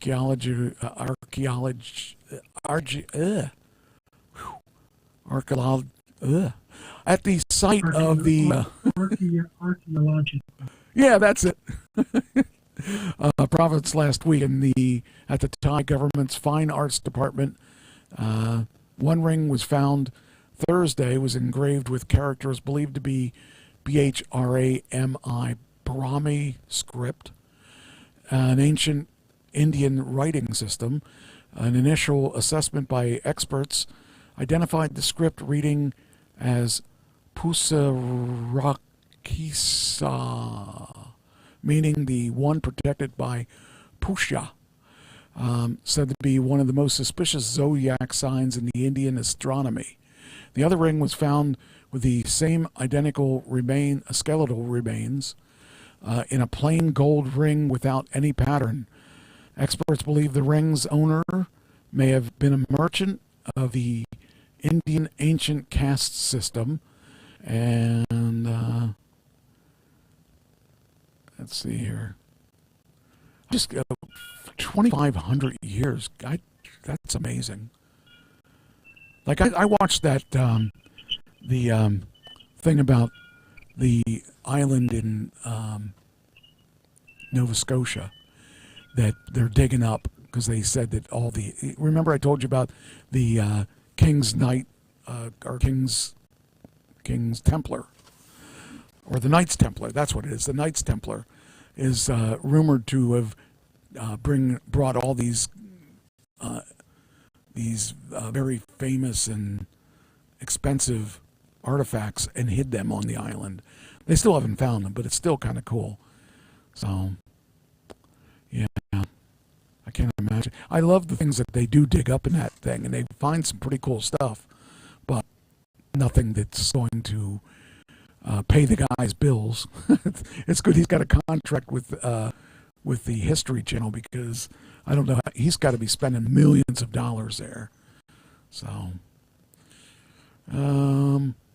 did you know that one-time cocaine exposure can shown to trigger changes in a mouse brains lasting at least 2 weeks? It offers clues to addiction in people. So that's... Well, I do know that it takes the brain 2 years to recover from a cocaine addiction. Really? Okay. Yeah. To rejuvenate itself. Wow. See, I don't know. Treatment centers, most treatments are 28 days, and it's not long enough. Wow. I never really understood the idea of taking a drug like cocaine or like meth, or that when you know nothing good's going to come out of it. You know that you're going to be. But you don't care because the high is worth it. I don't know. I don't get the high. I don't get the high thing because I don't think that the one time I might have been high, I hated it so much. So I don't get it. Let's see. The hottest places that were ever recorded, mapped in the, and the number one is in the U.S., believe it or not. Okay, here we go.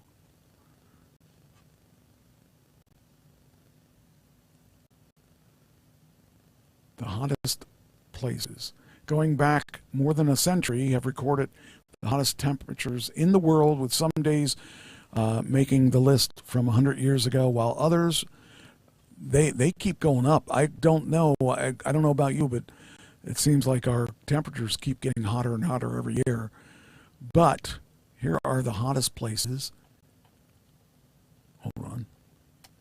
Death Valley. Wait a minute. I can make that bigger. I'm trying to. There's another. Oh, there isn't. I made that bigger when I looked at it last time. Hottest places ever recorded per country. So the hottest place ever is Death Valley. Let's see if we can make it bigger so we can read it. Okay. Okay, Death Valley. We got 134.1. Yeah, that's crazy. Tunisia is the next one at 131. Kuwait. See, it's no wonder these people are angry. Look how hot it is. Iraq, here we are, number 5 at 129 degrees. No wonder they're mad. Israel. Send them some air conditioning. Maybe they'll be better. Look, it's Kuwait, Israel, Iraq, Pakistan. Yeah. It's under Pakistan. I can't read. Jeez. After Pakistan's is Iran. Yeah, then we got China. China.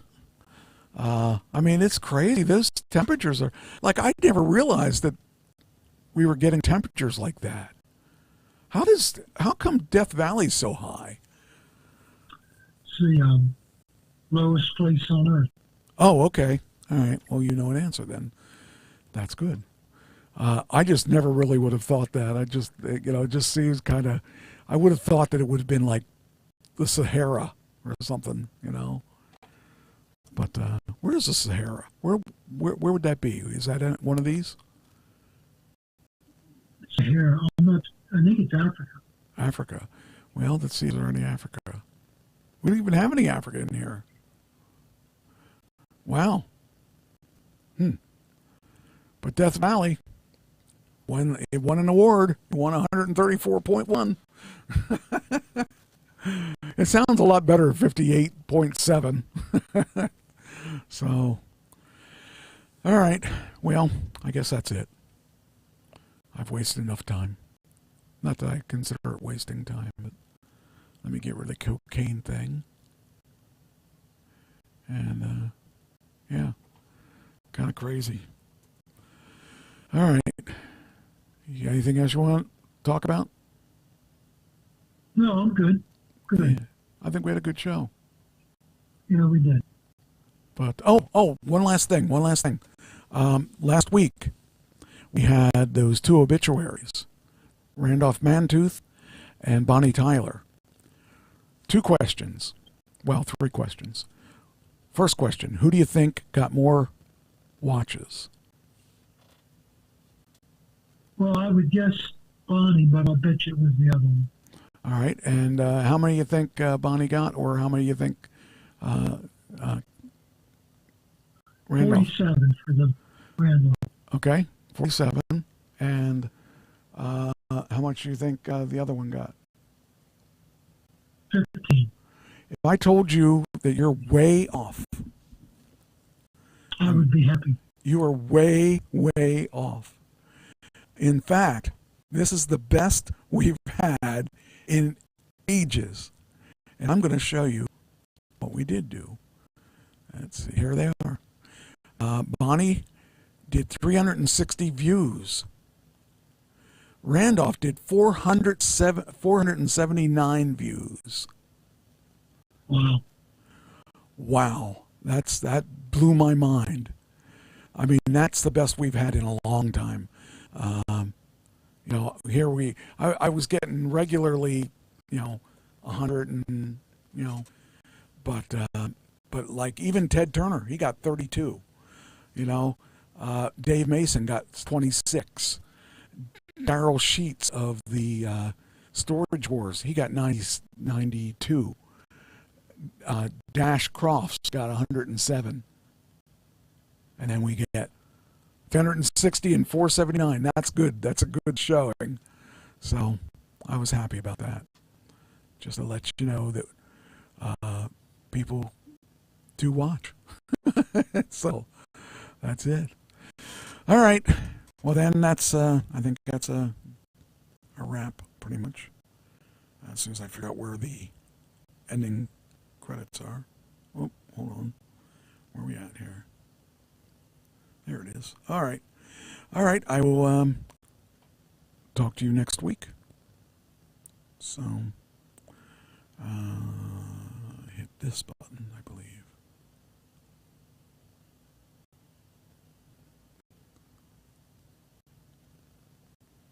I don't think it's playing. Why isn't it playing? Should it be playing? It's not playing. Oh well. That's the way it goes. Huh. I don't know why we don't have sound, but all right. We'll talk to you guys next week, and thanks for stopping in.